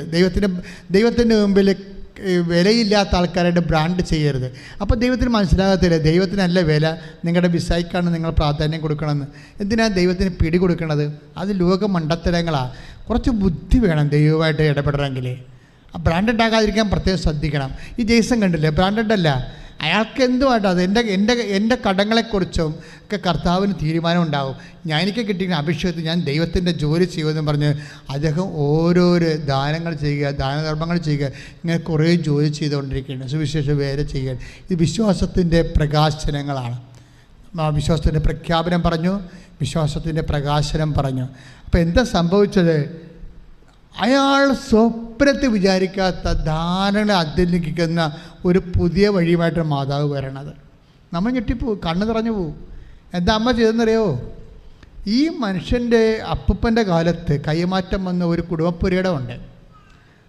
അപ്പൂപ്പൻ അദ്ദേഹത്തിൻ്റെ ചേട്ടന് കൊടുത്തതാണ് ആ പുരയിടം. ചേട്ടൻ അത് ചേട്ടൻ്റെ മകൾക്ക് കൊടുത്തു. അവളെ വേറെ സ്ഥലത്ത് കെട്ടിച്ചു വിട്ടു. അവരെല്ലാം അമേരിക്ക സെറ്റിൽഡാണ് വർഷങ്ങളായിട്ട്. ഈ പുരയുടെ ഇവിടെ നാട്ടിൽ കിടപ്പുണ്ട്. ഈ പുരയുടെ ചാർജ് അത് തീർ കൊടുത്തതാണ്. ആ പുരയിടം ഗവൺമെൻറ്റിൽ ഈ ടാക്സ് അടക്കാതെ കാലഹരണപ്പെട്ട് ഗവൺമെൻറ് കൈകയറാൻ പോയി. അപ്പോൾ ഇത് ആരോ ഇവരെ നേരത്തെ അറിയിച്ചിട്ടുണ്ട്, നിങ്ങളുടെ പുരയുടെ മിക്കവാറും സർക്കാർ ഭൂമിയായിട്ട് മിച്ചഭൂമിയായിട്ട് കണ്ടുകെട്ടാൻ സാധ്യതയുണ്ട്. കാര്യം ഇത് അവർ ടാക്സ് അടക്കണില്ലല്ല. അപ്പോൾ അങ്ങനെ വരുമ്പോൾ ഒരു സുപ്രഭാതത്തിൽ, അത് പണ്ട് നടന്ന കാര്യമാണ്. അപ്പം ജീവിച്ചിരുന്ന കാലത്ത് ഇവിടുന്ന് നാട്ടിൽ നിന്ന് പറഞ്ഞതാണ്, പുരയിടം കാലഹരണപ്പെട്ടുകൊണ്ടിരിക്കുകയാണ്, മിച്ചഭൂമിയായി പോകുന്നതൊക്കെ പറഞ്ഞതാണ്. പക്ഷെ ഒരു സുപ്രഭാതത്തിൽ ഈ വല്യപ്പൻ കൈമാറ്റം ചെയ്ത ആ വല്യപ്പൻ്റെ മകള് നാട്ടിൽ വന്നിട്ട് ആ പുരയിടം ജെയ്സനും 6 പേർക്കുമായിട്ട് വീതിച്ച് തീർ കൊടുക്കും. അപ്പോൾ ഒരു 36 സെൻറ്റ് അയാൾക്ക് കിട്ടും. 36 സെൻറ്റ് പെട്ടെന്ന് നിൽക്കണം. ഒരു സുപ്രഭാതത്തിൽ 36 സെൻറ്റ് ഇങ്ങനെ പൊങ്ങി വരികയാണ്. ദൈവം ഒരു സൊല്യൂഷൻ ഉണ്ടായിക്കൊണ്ട് വരുന്ന സംഭവമില്ലേ ദൈവം. എന്നിട്ട് എന്താ അമ്മ ചെയ്തിരിക്കണത്? ജെയ്സൺ എന്താ ചെയ്തിരിക്കണത്? ജെയ്സൺ കൊണ്ട് ഉടമ്പടി ഉപ്പ് കൊണ്ടുപോയി വിശ്വാസ പ്രമാണം ചൊല്ലി ഈ 36 സെൻറ്റിൽ അങ്ങോട്ട് തളിക്കും. എന്താ കാര്യം? പുള്ളിക്ക് ജപ്തിയായി വരികയാണ്. അതുകൊണ്ട് ഈ പുരയിടത്തിൽ കൊണ്ട് ഉടമ്പടി ഉപ്പ് വിതറും. ഉപ്പ് വിതറി ഏതാണ്ട് 3 ദിവസത്തിനുള്ളിൽ പുരയിടം കച്ചവടമാകും. പുരയിടം കച്ചവടമായി ഈ 40 ലക്ഷത്തെ കൂടുതൽ അടക്കാനുള്ള കാശ് കിട്ടണമല്ല, ബാങ്കിൽ നിന്ന് 1 day സെറ്റിൽമെൻറ്റ് വരും. അപ്പോൾ പിന്നെയും പകുതിയായിട്ട് കടം കുറയും. അതായത് ഒരു വിഷയം നോക്കിയാൽ ദൈവം എന്ത് ജെനുവിനായിട്ടാണ് ഒരു മനുഷ്യനെ ഇട്ട് ഉടമ്പടി ടെക്കേറ്റ്. ഉടമ്പടിയോട് നമ്മൾ വിശ്വസ്തരാണെന്ന് ദൈവത്തിന് തോന്നിയാൽ, ജെയ്സന് ഒരു 1.5 വിശ്വസ്തത കാണിച്ചിരിക്കണത്. 1.5 ദൈവത്തിന് വിശ്വസ്തത ഭയങ്കര ഇഷ്ടമാണ്. കാര്യം ദൈവത്തിൻ്റെ സ്വഭാവമാണ് വിശ്വസ്തത എന്ന് പറയണത്. അപ്പോൾ ഇവൻ ഒരു ദൈവത്തോട് ഉടമ്പടി വിശ്വസ്തത എന്ന് പറയുമ്പോൾ ദൈവം തന്നെ ഒരു ബുദ്ധിയിൽ ഒരു പാക്കേജ് കണ്ടുപിടിച്ചിട്ട് ഇവനെ ലിഫ്റ്റ് ചെയ്യണം. അത് വല്ലാത്തൊരു ലിഫ്റ്റിംഗ് ആയിപ്പോയി. അതായത് അത്ര നമ്മളെ ഒന്നും ചിന്തിക്കാത്ത. അതുകൊണ്ട് ഞാൻ പറഞ്ഞു, ദൈവത്തിന് നിങ്ങൾ വരച്ച് കൊടുക്കരുതെന്ന് പറഞ്ഞതിൻ്റെ കാര്യം. ദൈവം വരക്കട്ടെ. ദൈവം വരക്കുമ്പോൾ അമർത്തി കുലുക്കി നിറച്ചളന്ന് 36 6:36 ശ്രദ്ധിക്കട്ടെ. ഹല്ലേലൂയ അല്ലേ? ലൂക്ക 6:36-38 ശ്രദ്ധിക്കട്ടെ. ലൂക്ക 6:38 കൊടുക്കുവിൻ നിങ്ങൾക്കും ലഭിക്കും. പറഞ്ഞു, കൊടുക്കുവിൻ നിങ്ങൾക്കും ലഭിക്കാം. അമർത്തിക്കുലുക്കി നിറച്ചളന്ന് അവർ നിങ്ങളുടെ മടിയിലിട്ട് തരും. ഇതല്ലേ സംഭവം? അതേ ഇപ്പം ജെയ്സൺ കൊടുക്കണല്ല, എല്ലാവർക്കും കൊടുക്കണം. ആകാശിലെ കടവാണ്. അപ്പോഴും ആൾക്കാരെ വിളിച്ചു നടത്തി കൊടുത്തുകൊണ്ടിരിക്കുക. ദൈവത്തിന് സുവിശേഷം പ്രഘോഷിച്ചുകൊണ്ടിരിക്കുന്നത്. അതാണ് ഈശോ പറയണത്, കൊടുക്കുവിൻ നിങ്ങൾക്കും ലഭിക്കും. പക്ഷെ ദൈവം തന്നെ എങ്ങനെയാണ്? അമർത്തി കുലുക്കി നിറച്ച് അളന്ന് അവൻ നിൻ്റെ മടിയിലോട്ട് ചൊരിയും. കാര്യം 1 ടൈം സെറ്റിൽമെൻറ്റിൽ കടങ്ങൾ കുറഞ്ഞ്, അതുകൂടാതെ 2 പുരയിടമാണ് കിട്ടിയിരിക്കുന്നത്. 2 പുരയിടം വിട്ട് ഒരു 26 ഒരു 39 സെൻറ്റാണ് വിറ്റ് പോയിരിക്കുന്നത്. അതെല്ലാം പണം പടവടാന്ന് കിട്ടുകയാണ് അത് മനുഷ്യന്. അതിപ്പോൾ എത്രയോ വർഷങ്ങളായിട്ട് വിൽക്കാത്ത പുരയിടമൊക്കെ പടയെന്ന് വിറ്റുപോയി. ദൈവം ഈ വിഷയം ഏറ്റെടുക്കാൻ വേണ്ടി നിങ്ങൾ ദൈവത്തിൻ്റെ തിരുസന്നിധിയിൽ ഉടമ്പടി സത്യസന്ധരാകാൻ വേണ്ടി പ്രത്യേകം പ്രാർത്ഥിക്കുക. കർത്താവ് ദൈവമേ, ഉടമ്പടി സത്യസന്ധരാകാൻ വേണ്ടി ദൈവസ്നേഹത്തോടെ ഉടമ്പടി പ്രയോഗിക്കുവാൻ ഞങ്ങളെ അഭിഷേകം ചെയ്യണമേ. ശ്രദ്ധിക്കട്ടെ. ഞങ്ങൾ ഓരോരുത്തരും നിബന്ധനകൾ വിശ്വസ്താപൂർവം സംഭവിച്ചു കഴിഞ്ഞാൽ നമ്മളിപ്പോൾ വിശ്വാസത്തെയാണ്. ഇപ്പോൾ നിങ്ങളെ കഥ അറിയാതെ ആട്ടം കാണരുത്. വളരെ സിസ്റ്റമാറ്റിക്കായിട്ടാണ് ഈ ശുശ്രൂഷ പോണത്. ഇതിൻ്റെ വിഷയം എന്താണ്?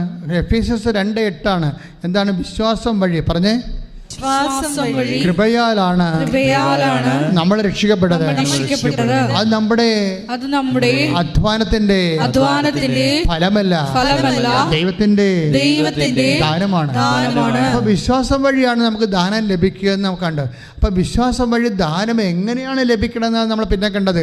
വിശ്വാസം പ്രകാശനത്തിലൂടെയാണ്, വിശ്വാസം പ്രഖ്യാപനത്തിലൂടെ. അത്തരം കൊണ്ട് നമ്മൾ പ്രഖ്യാപിക്കുന്നു, വിശ്വാസ പ്രമാണം ചെല്ലുന്നു, പ്രാർത്ഥന ചെല്ലുന്നു. അതെല്ലാം വിശ്വാസ പ്രഖ്യാപനമാണ്. രണ്ടാമത്തെ എന്താണ്? വിശ്വാസ പ്രകാശനമാണ്. ഈ ജേസൺ ചെയ്ത മുഴുവൻ വിശ്വാസ പ്രകാശനം കൂടിയാണ് ചെയ്തിരിക്കുന്നത്. അതുപോലെ തന്നെ വിശ്വാസ പ്രയോഗമുണ്ട്. അയാളെ വിൽക്കാത്ത സ്ഥലത്ത് കൊണ്ടുപോയി വിശ്വാസ പ്രമാണം ചൊല്ലിയിട്ട് ഉപ്പിടുമ്പോഴെന്താ സംഭവം? അത് പ്രയോഗമാണ്. വിശ്വാസം 3-4 തരത്തിലാണ്. ഉടമ്പടി പോലെ ഇത്രയും മനോഹരമായ രീതിയിൽ വിശ്വാസത്തിൻ്റെ സമഗ്രത പ്രകാശിപ്പിക്കുന്ന മറ്റൊരു പ്രാർത്ഥനാ രൂപം ഉണ്ടാകത്തില്ല. ഇത് വിശ്വാസ പ്രയോഗമാണ്. വിശ്വാസം പ്രയോഗിക്കുകയാണ്. പ്രഖ്യാപിക്കുന്നു, പ്രകാശിപ്പിക്കുന്നു, പ്രയോഗിക്കുന്നു. വിശ്വാസ പ്രയോഗമാണ്. വിശ്വാസ പ്രയോഗത്തിൻ്റെ ഏറ്റവും ശക്തമായ ഇപ്പം ബെന്നി ജോസഫ് ബെന്നി എന്ന് പറയുന്നത് സ്ത്രീയാണ് കേട്ടോ. ബെന്നി ജോസഫ് എന്ന് പറഞ്ഞ സാക്ഷ്യമുണ്ടായി ഈ ദിവസങ്ങളുണ്ടായിരുന്നു. എനിക്ക് ഭയങ്കര ഇഷ്ടപ്പെട്ടൊരു സാക്ഷ്യമാണ്. ബെന്നി ജോസഫിൻ്റെ പ്രോബ്ലം വെച്ച് കഴിഞ്ഞാൽ 10-28 കൊല്ലമായിട്ട് അവർ കോട്ടപ്പുറത്തുള്ളതാണ്, കൃഷ്ണൻകോട്ട ഇടവകയാണ്. അവിടെ പ്രശ്നം നിങ്ങൾ ചിന്തിച്ചാൽ അവിടെയൊക്കെ മുഴുവൻ വെള്ളമാണല്ല. നമ്മൾ ഈ പ്രളയത്തിൻ്റെ സമയത്ത് ഏറ്റവും കൂടുതൽ ദുരിതം അനുഭവിച്ച സ്ഥലങ്ങളാണ് കോട്ടപ്പുറം. പെരിയാറൊക്കെ വന്ന് വീഴുന്ന സ്ഥലമല്ലേ. ഇപ്പോൾ പെരിയാർ പൊങ്ങുമ്പോൾ ഓട്ടോമാറ്റിക്കലായിട്ട് എല്ലാ വീട്ടിലും വെള്ളം പൊങ്ങി. എത്രയോ സ്ഥലമാണ് വൈപ്പിൻ തൊട്ട് അങ്ങ് ചെറായി വരെയും, ചെറായും കഴിഞ്ഞ് വെള്ളം പൊങ്ങിയില്ലേ, എല്ലാ വീട്ടിലും വെള്ളം കയറി. അപ്പം അതുപോലെ അവരുടെ വീടിൻ്റെ അടുത്ത് കൂടി ഒരു തോട് പോകണ്ടേ, ഒരു തോട്. ഈ തോടിൻ്റെ പ്രശ്നം ഏറ്റവും വരുമ്പോൾ 7 തോടിങ്ങനെ പൊങ്ങുമ്പോൾ എന്നാ പറ്റണമെന്ന് വെച്ച് കഴിഞ്ഞാൽ അവിടെ പറമ്പിലേക്ക് വെള്ളം കയറും. തോട്ടിലെ വെള്ളം പറമ്പ്. ഇപ്പോഴത്തെ കാലത്ത് തോടെന്ന് പറയുമ്പോൾ അറിയാമല്ലോ, എല്ലാ അഴുക്കും ഉണ്ടാകുന്ന വേസ്റ്റിട്ട സെപ്റ്റി ടാങ്ക് പൊട്ടി ഒഴുകണ പോലെയാണ് ഈ തോടൊക്കെ പൊട്ടണത്. നിങ്ങളൊന്ന് പ്രാർത്ഥിക്കേണ്ട ഒരു വിഷയമാണ്. കാര്യം ഒരു 50 കൊല്ലം മുമ്പ് നമ്മുടെ തോടൊക്കെ എന്ത് മനോഹരമായിരുന്നു, വൃത്തിയായിരുന്നു, മെനയായിരുന്നു. ഇപ്പോൾ എല്ലാം സെപ്റ്റി ടാങ്ക് പോലെ കറുത്തില്ലേ. അതായത് നമ്മുടെ സംസ്കാരത്തിൽ വന്നിരിക്കുന്ന ഒരു പെശകാണ് ശരിക്കും. നമ്മൾ എത്ര എഡ്യൂക്കേറ്റഡ് ആണ്, പക്ഷേ നമുക്ക് സംസ്കാരം കുറവാണ്. അതുകൊണ്ട് നമ്മുടെ പരിസരങ്ങളൊക്കെ ഭയങ്കര മലിനീകരണമാണ്. വെള്ളം മാത്രമല്ല, അന്തരീക്ഷവും എല്ലാം. ഇപ്പോൾ ഇപ്പോൾ പണ്ടൊക്കെ നമ്മൾ കടകളിലൊക്കെ ചെല്ലുമ്പോൾ കണ്ടിട്ടില്ലേ, സിഗരറ്റ് കുറ്റിയും അതുപോലെ ബീഡി കുറ്റിയും എല്ലാം ഇവിടെ കിടക്കണ കാണാം.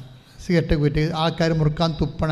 പണ്ട് മരണ വീട്ടിലൊക്കെ ചെന്ന് കഴിഞ്ഞാൽ നമ്മൾ ഭയങ്കര കുറേ ആൾക്കാരിങ്ങനെ സ്ഥിരം തുപ്പ് തൊഴിലാളികളായിട്ട് ഇരിപ്പുണ്ടാവും അല്ലേ. കുറേ ബീഡിയൊക്കെ വാങ്ങിച്ച് കുറേ വെറ്റിലൊക്കെ മുറുക്കി. ഇപ്പോൾ ആ കാലം കഴിഞ്ഞ് ഇപ്പോൾ നമ്മൾ വീട്ടിൽ മരണ വീട്ടിൽ ചെന്ന് കഴിഞ്ഞാൽ നമുക്കറിയാം കുറേ വെറ്റിലൊക്കെ വെച്ചുകൊണ്ട് മുറുകി തോന്നിവാസം പറഞ്ഞുകൊണ്ടിരിക്കുന്ന ഒരു വർഗത്തെ കാണുമായിരുന്നു.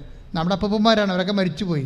പക്ഷെ മുറുക്കാൻ ഇപ്പോൾ ഇല്ലെങ്കിലും വേറെ തരത്തിലുള്ള വിഷസംഭവങ്ങൾ ഒത്തിരി പൊതുവെ വന്ന്, അതുപോലെ അതെല്ലാം കൊണ്ടുവന്ന് ഇതെല്ലാം ഡംപ് ചെയ്യണത് പ്ലാസ്റ്റിക്കും എല്ലാം ഡംപ് ചെയ്യണ തോട്ടിലാണ്.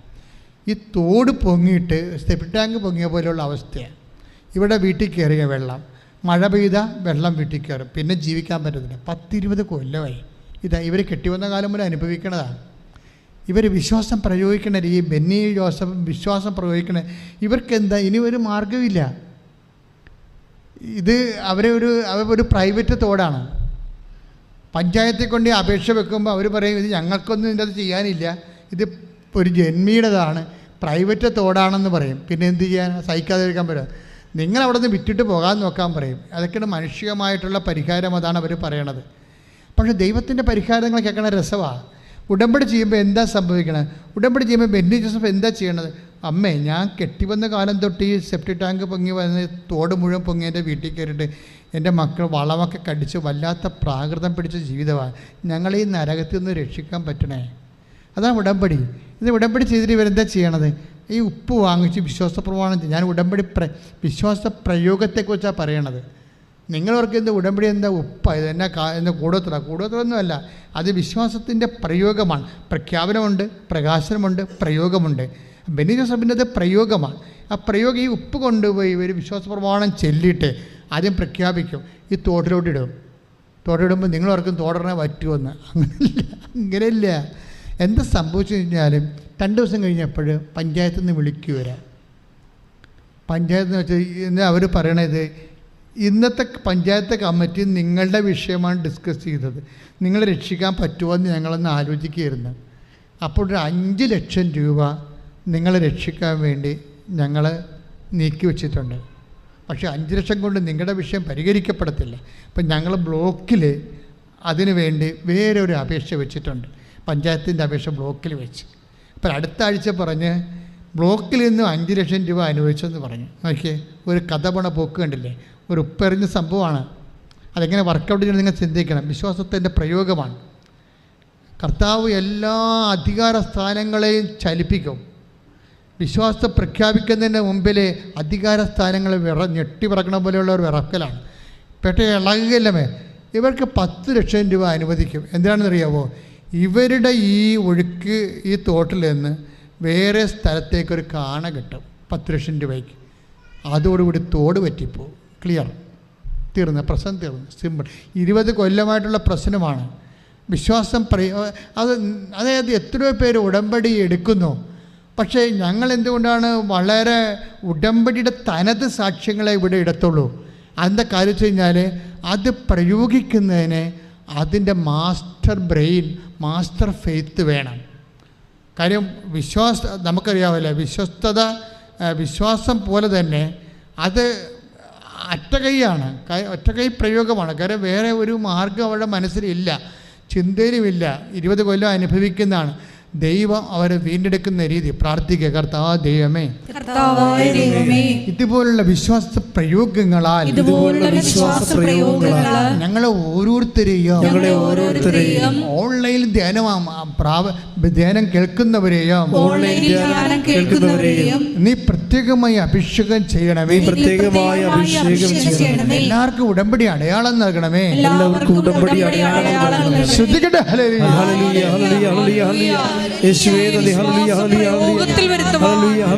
ഞങ്ങളെ ശക്തീകരിക്കണമേ എന്ന് പ്രാർത്ഥിക്കുന്നു.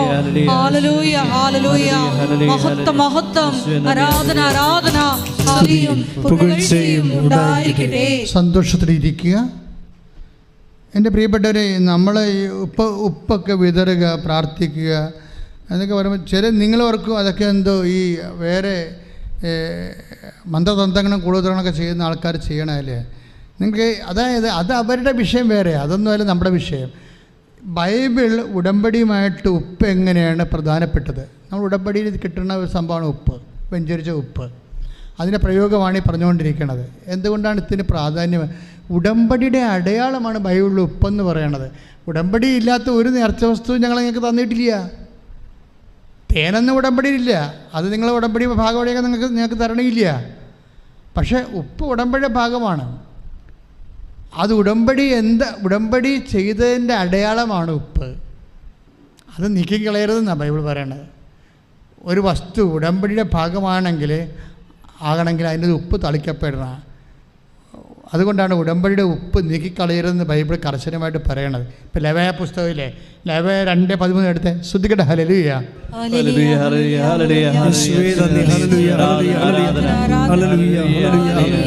ലേവ്യർ 2:13 ധാന്യബലിയിൽ നിന്ന് നിന്റെ ദൈവത്തിന്റെ ഉടമ്പടിയുടെ ഉപ്പ് നീക്കിക്കളയരുത്.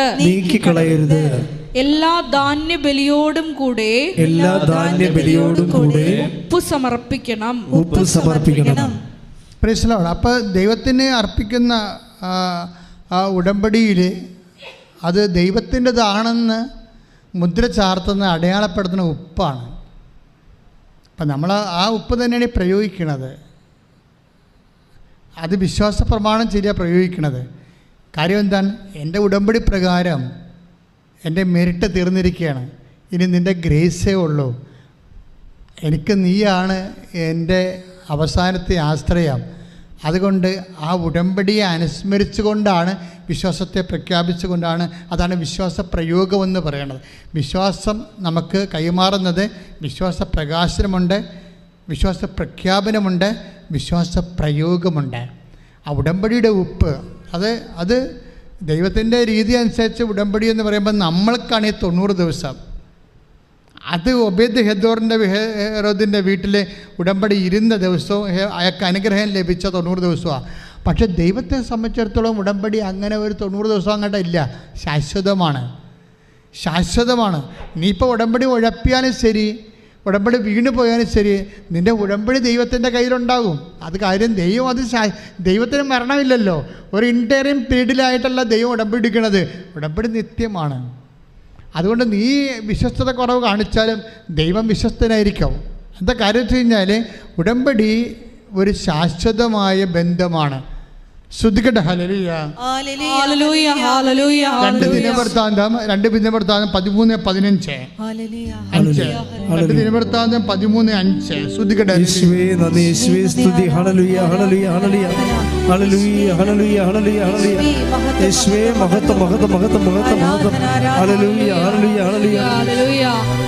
രണ്ട് ദിനവൃത്താന്തം 13:5. ഇസ്രായേലിന്റെ ദൈവമായ കർത്താവ് ലവണ ഉടമ്പടിയാൽ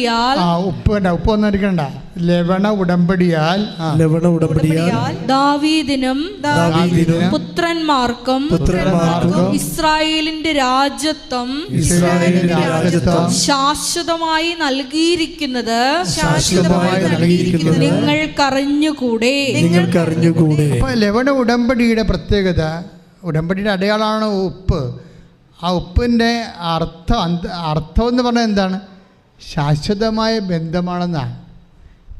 ശാശ്വതമായ ബന്ധം അത് നിങ്ങൾക്കറിയണമെങ്കിൽ നിങ്ങൾ ഉടമ്പടി വീണ് പോയാൽ പിന്നെ അയ്യോ ചില പറയും ഞാൻ ഉടമ്പടി ചെയ്യത്തില്ല. എന്താ കാര്യം? അത് വീണ് പോകും. വീഴട്ടെ മക്കളെ, കർത്താവിൻ്റെ കയ്യിൽ നിങ്ങളുടെ ഉടമ്പടി ഭദ്രമായിരിക്കും. കാര്യം എന്താണ്? ദൈവത്തിന് ഉടമ്പടി ശാശ്വതമാണ്. പിന്നെ നിങ്ങളുടെ ടൈം കഴിയുമ്പോൾ തിരിച്ചു വന്നാലും കർത്താവ് ആ വിഷയം ടേക്കപ്പ് ചെയ്യും. കാര്യം എന്താ പറയുക? ഇതറിയണമെങ്കിൽ നിങ്ങൾ കാര്യം ഈ ദിവസം നടന്നൊരു ഷോണിൻ്റെ സാക്ഷ്യം നോക്കിയാൽ മതി. വൈക്കത്തുനിന്ന് ഷോൺ എന്നും പറഞ്ഞൊരു മകൾ സാക്ഷ്യം പറഞ്ഞിട്ടുണ്ട്. അവരൊരു കമ്പനി ഡയറക്ടറാണ്. അവരുടെ ഭർത്താവ് പണ്ട് അവർ പറയുന്നുണ്ട് സാക്ഷ്യത്തെ, പണ്ട് കൃപാസനത്തിനെതിരെ പ്രവർത്തിച്ചിരുന്ന, നമുക്കെതിരെ വരുന്ന ട്രോളൊക്കെ ഫേസ്ബുക്കിൽ ഒക്കെ ഷെയർ ചെയ്തിരുന്ന ആളാണ്. ഇത് കള്ളത്തരമാണെന്നൊക്കെ വിശ്വസിച്ചിരുന്ന ഒരാളാണ്. അപ്പം അതുകൊണ്ട് ഇതിനെ ആക്രമിച്ചിരുന്ന ഒരാളാണ്. അയാൾക്ക് വിശ്വാസം കുറവാണ്. പിന്നെ മദ്യപാന പ്രവണതകളും ആസക്തികളും കൊണ്ട് പല വിഷയം. ഇപ്പം കമ്പനിക്ക് ഇവർക്ക് 40-20 ലക്ഷം കടവുമായി. ഇവർക്കാരും ലോണ് കൊടുക്കണില്ല. കാര്യം ഇവർ കമ്പനിയുടെ ഡയറക്ടറായത് കാരണം ഒരു ലോണ് കിട്ടണില്ല. അപ്പം അങ്ങനെ ബാങ്ക് ലോൺ അനുവദിക്കണില്ല, കടവുണ്ട്. അപ്പം ഇങ്ങനെ ഒരു വല്ലാത്തൊരു അവസ്ഥയിൽ ഇവർ വന്ന് ഉടമ്പടി എടുക്കുകയാണ്. അപ്പോൾ ഉടമ്പടി എടുക്കുമ്പോൾ ഭർത്താവും ഭാര്യയും കൂടിയാണ് വന്ന് ഉടമ്പടി എടുക്കാൻ വരണത്. അപ്പോൾ വന്ന് ഇവിടെ മുട്ടുകുത്തുമ്പോൾ ഒരു കൊച്ച് ഇവിടെ മുട്ടുകുത്തുന്നുണ്ടായിരുന്നു, പ്രാർത്ഥിക്കുന്നുണ്ടായിരുന്നു. അപ്പോൾ ഷോൺ ഭർത്താവിനോട് പറയും, ഈ കൊച്ച് നേരത്തെ കേടാ, അവിടെ ഇരുന്ന് പ്രാർത്ഥിക്കാൻ പാടല്ലേ, എന്തിനാണ് മുട്ടുകുത്തണത്? അപ്പോൾ ചില ആൾക്കാർക്ക് മുട്ടുകുത്താൻ പാടല്ലേ. അപ്പം അതുകൊണ്ട് ചിലർ മുട്ടുകുത്തിയാൽ പ്രാർത്ഥന ഉള്ളോ ആ രീതിയിൽ ചിന്തിക്കുന്ന ആളാണ്. ഈ മുട്ടുകുത്തണത് എഴുന്നേൽക്കുന്നവർക്ക് എന്താ കഥയിരിക്കണത്, ഈ എവിടെയെങ്കിലും ഇരുന്ന് മനുഷ്യരല്ല പ്രാർത്ഥിക്കണം, അങ്ങനെ ചിന്തിക്കുന്ന ഒരു ബുദ്ധിപരമായിട്ടുള്ള. അതുകൊണ്ട് ഭാര്യയോട് ഭർത്താവ് പറയും, ഈ കൊച്ചിന് എന്നാത്തിൻ്റെ കേടാ, അവിടെ അങ്ങനെ ഇരുന്ന് പ്രാർത്ഥിക്കാൻ പാടില്ലേ. അത് കൊച്ചിവിടെ ഇരിക്കണം, അവരവിടെ നിന്ന് പതുക്കെ പറഞ്ഞ കാര്യമാണ്. പക്ഷേ ഇവരെഴുന്നേറ്റ് പോകുമ്പോൾ ഈ കൊച്ചു പുറകെ പോകും. കൊച്ചു ചെന്നിട്ടും പറഞ്ഞു, ചേച്ചി എന്തിനാണ് ഇവിടെ പ്രാർത്ഥിക്കാൻ വന്നത്? അപ്പോൾ എൻ്റെ കമ്പനിയിലെ കടമാണെന്ന് പറയും. അപ്പോൾ പറയും, ചേച്ചി ഇന്ന് മുതൽ ചേച്ചി അമ്മയുടെ അടയാളം കണ്ടു തുടങ്ങുമെന്ന് പറയും. ഒരു കാര്യമാണ് പോക്കുണ്ടില്ലേ, ഇന്ന് മുതൽ ഇവർ ഇത്രയും അകലമുണ്ട്. പതുക്കെ പറഞ്ഞ കാര്യം ഇവൻ കേട്ടിട്ടില്ല. പക്ഷേ ഇവനെ മാതാവ് പറഞ്ഞ് വിടുകയാണ്, ഇന്ന് മുതൽ. കാര്യം അവർക്ക് വിശ്വാസം കുറവല്ലേ. അപ്പോൾ ഇന്ന് മുതൽ ചേച്ചി അടയാളം കണ്ടു തുടങ്ങുമെന്ന് പറയും. പിന്നെ അടയാളങ്ങൾ ഇങ്ങനെ വരണത് കാണാം. ഇപ്പം ഈ ജീവിത പങ്കാളികൾ എന്താ ചെയ്യണമെന്ന് വെച്ചാൽ എല്ലാ ആഴ്ചയിലും കൃപാസദ്യ വരും എല്ലാ ദിവസവും. പക്ഷേ പെട്ടെന്ന് ഇവരുടെ കടങ്ങളെല്ലാം ബാങ്കിൽ നിന്ന് വിളിച്ചു, ഇവർക്ക് പേഴ്സണൽ ലോൺ കൊടുക്കാമെന്ന് പറഞ്ഞു. അപ്പം പേഴ്സണൽ ലോൺ അനുവദിച്ചതോടുകൂടി ഇവിടെ കടങ്ങളെല്ലാം അവസാനിച്ചു പെട്ടെന്ന്. അപ്പോൾ അടയാളം അവർ കൊച്ചു പറഞ്ഞ് ശരിയാണ്, ഇന്ന് മുതൽ നിങ്ങളുടെ ജീവിതത്തിൽ അമ്മ അടയാളം കാണിച്ചുകൊണ്ടിരിക്കും. ഭർത്താവിനും അടയാളം കിട്ടി, അയാളുടെ മദ്യപാനമൊക്കെ അയാൾ അവസാനിപ്പിച്ചു. പെട്ടെന്നാണ് അയാൾക്ക് വിശ്വാസം കിട്ടി, അടയാളം കിട്ടി, മദ്യപാനം അവസാനിപ്പിച്ചു, ഇവരുടെ തന്നെ കടങ്ങളെ പരിഹരിച്ചു. അപ്പോൾ മാതാവിൻ്റെ അടുത്ത് എല്ലാ ആഴ്ചയിലും വരാൻ തുടങ്ങി. പക്ഷേ ഷോണിൻ്റെ ജീവിതത്തിൽ എന്നെ സ്പർശിച്ച അതല്ല സംഭവം. ഷോൺ ഒരിക്കൽ ഇവിടെ നിന്ന് പ്രാർത്ഥിക്കുമ്പോൾ അവർ രാവിലെ വന്നിട്ട് വൈകുന്നേരം പോണ പ്രാർത്ഥിയാണ്. അപ്പം അങ്ങനെ ഒത്തിരി പേരുണ്ടേ, രാവിലെ മാതാവിൻ്റെ അടുത്ത് വന്നിരുന്നിട്ട് വൈകുന്നേരം പ്രാർത്ഥിച്ചിട്ട് പോകും. പക്ഷേ ഒരു ദിവസം ഇവർ കഴിഞ്ഞ ഒരു മാസമാണെന്ന് തോന്നുന്നു, ഒരു ദിവസം ഇവർ പെട്ടെന്ന് ഷോൺ എഴുന്നേറ്റിട്ട് ഭർത്താവിനോട് പറഞ്ഞ് നമുക്ക് ഉടനെ മെഡിക്കൽ കോളേജിൽ പോകണമെന്ന് പറഞ്ഞു. അപ്പോൾ അവർ വൈക്കത്തുകാരാണ്.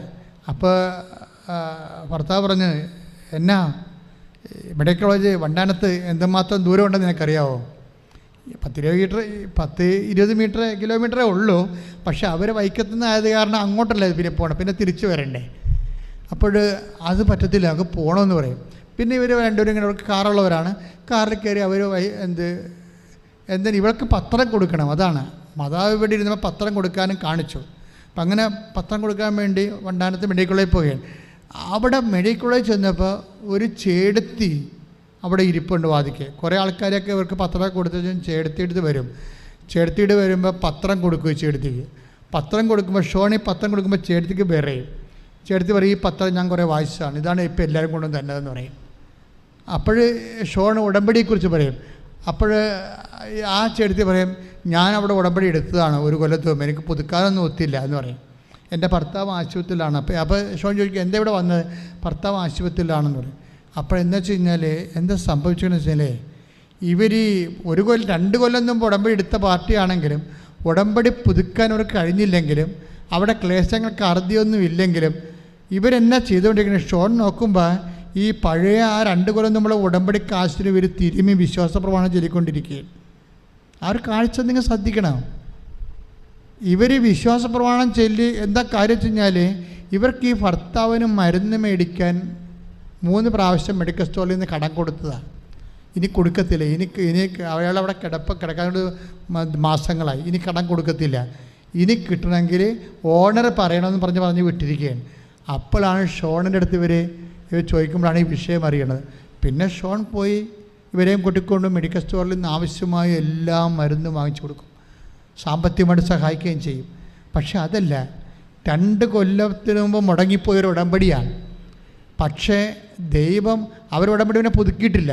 പക്ഷെ ആ ഉടമ്പടി കാശിലും വെച്ചുകൊണ്ട് അവർക്ക് അത്യാഹിതം വന്നപ്പോൾ അത് വിശ്വാസം പ്രഖ്യാപിച്ചുകൊണ്ട് അത് തിരുമ്മി അവർ വിശ്വാസപ്രമാണം ചെയ്തുകൊണ്ടിരിക്കുകയാണ്. ഈ തിരുമലാണ് മാതാവ് ഇവരെ പൊക്കി വിടാൻ കാര്യം. ദാറ്റ് മീൻസ് ദൈവത്തിൻ്റെ തിരുസന്നിധിയിൽ നിനക്ക് ഉടമ്പടിയെക്കുറിച്ച് ലെവലേശം ഓർമ്മയുണ്ടെങ്കിൽ ദൈവത്തിന് 100% നിൻ്റെ ഉടമ്പടിയെക്കുറിച്ച് ഓർമ്മയുണ്ട്. അതുകൊണ്ട് ഉടമ്പടി വീണ് പോയവർ ആരും പേടിക്കരുത്. നേരെ തിരിച്ചു വരിക, നിങ്ങൾക്ക് പറ്റണ പോലെ ഉടമ്പടി പാച്ചപ്പ് ചെയ്യുക. ദൈവം വിശ്വസ്തനാണ്. അതുകൊണ്ടാണ് ബൈബിൾ പറയുന്നത് 2 തിമോത്തി 2:13 വായിച്ചേ, ശ്രദ്ധിക്കട്ടെ. Hallelujah hallelujah hallelujah hallelujah hallelujah യേശുവേ സ്തുതി. Hallelujah hallelujah hallelujah hallelujah 2 Timothy 2:13 പറഞ്ഞേ. 2 തിമോത്തി 2:13 നാം അവിശ്വസ്തരായിരുന്നാലും കേക്കട്ടെ പറഞ്ഞേ. നാം അവിശ്വസ്തരായിരുന്നാലും അവൻ വിശ്വസ്തനായിരിക്കും. എന്തെന്നാൽ തന്നെ തന്നെ നിഷേധിക്കുക അവന് സാധ്യമല്ല. ഉടമ്പടി നിങ്ങൾക്കറിയാവോ? ഒന്നുകൂടി പറഞ്ഞു, ആ വചനം ഒന്നുകൂടി വായിച്ചേ. നാം അവിശ്വസ്തരായിരുന്നാലും അവൻ വിശ്വസ്തനായിരിക്കും. എന്തെന്നാൽ തന്നെ തന്നെ നിഷേധിക്കുക അവന് സാധ്യമല്ല. നമ്മൾ അവിശ്വസ്തരായിരുന്നു. 2 തിമോത്തി 2:13 എന്താ പറഞ്ഞത്? നമ്മൾ ഉടമ്പടിക്ക് അവിശ്വസ്തരായിരുന്നാലും ദൈവം വിശ്വസ്തനായിരിക്കും. കാരണം എന്താണ്? തന്നെ തന്നെ നിഷേധിക്കുക അവന് സാധ്യമല്ല. എന്നിട്ട് ഉടമ്പടിയെ നിഷേധിക്കുക അവന് സാധ്യമല്ല. ഉടമ്പടി പുതുക്കി സമർപ്പിച്ചിട്ടുള്ള എല്ലാ വിഷയങ്ങളും പരിശുദ്ധ മാതാവിൻ്റെ മധ്യസ്ഥയിൽ ദിവ്യകാരുണ്യ സന്നിധിയിൽ സമർപ്പിച്ച് പ്രാർത്ഥിക്കാം. ഒപ്പം തന്നെ നമ്മളിപ്പോൾ നൊമ്പരപ്പെടുത്തുന്ന എല്ലാ വിഷയങ്ങളും ദിവ്യകാരുണ്യ അൾത്താരയിൽ ഇറക്കി വയ്ക്കാം. പരിശുദ്ധ അമ്മയുടെ പ്രത്യക്ഷീകരണത്തിൻ്റെ സാക്ഷികളായി ഞങ്ങളെയും ഞങ്ങളുടെ കുടുംബത്തെയും ഉയർത്തണമേ എന്ന് പ്രാർത്ഥിച്ചുകൊണ്ട് ശിരസ് നമിച്ച് നമുക്ക് ആശീർവാദം സ്വീകരിക്കാം.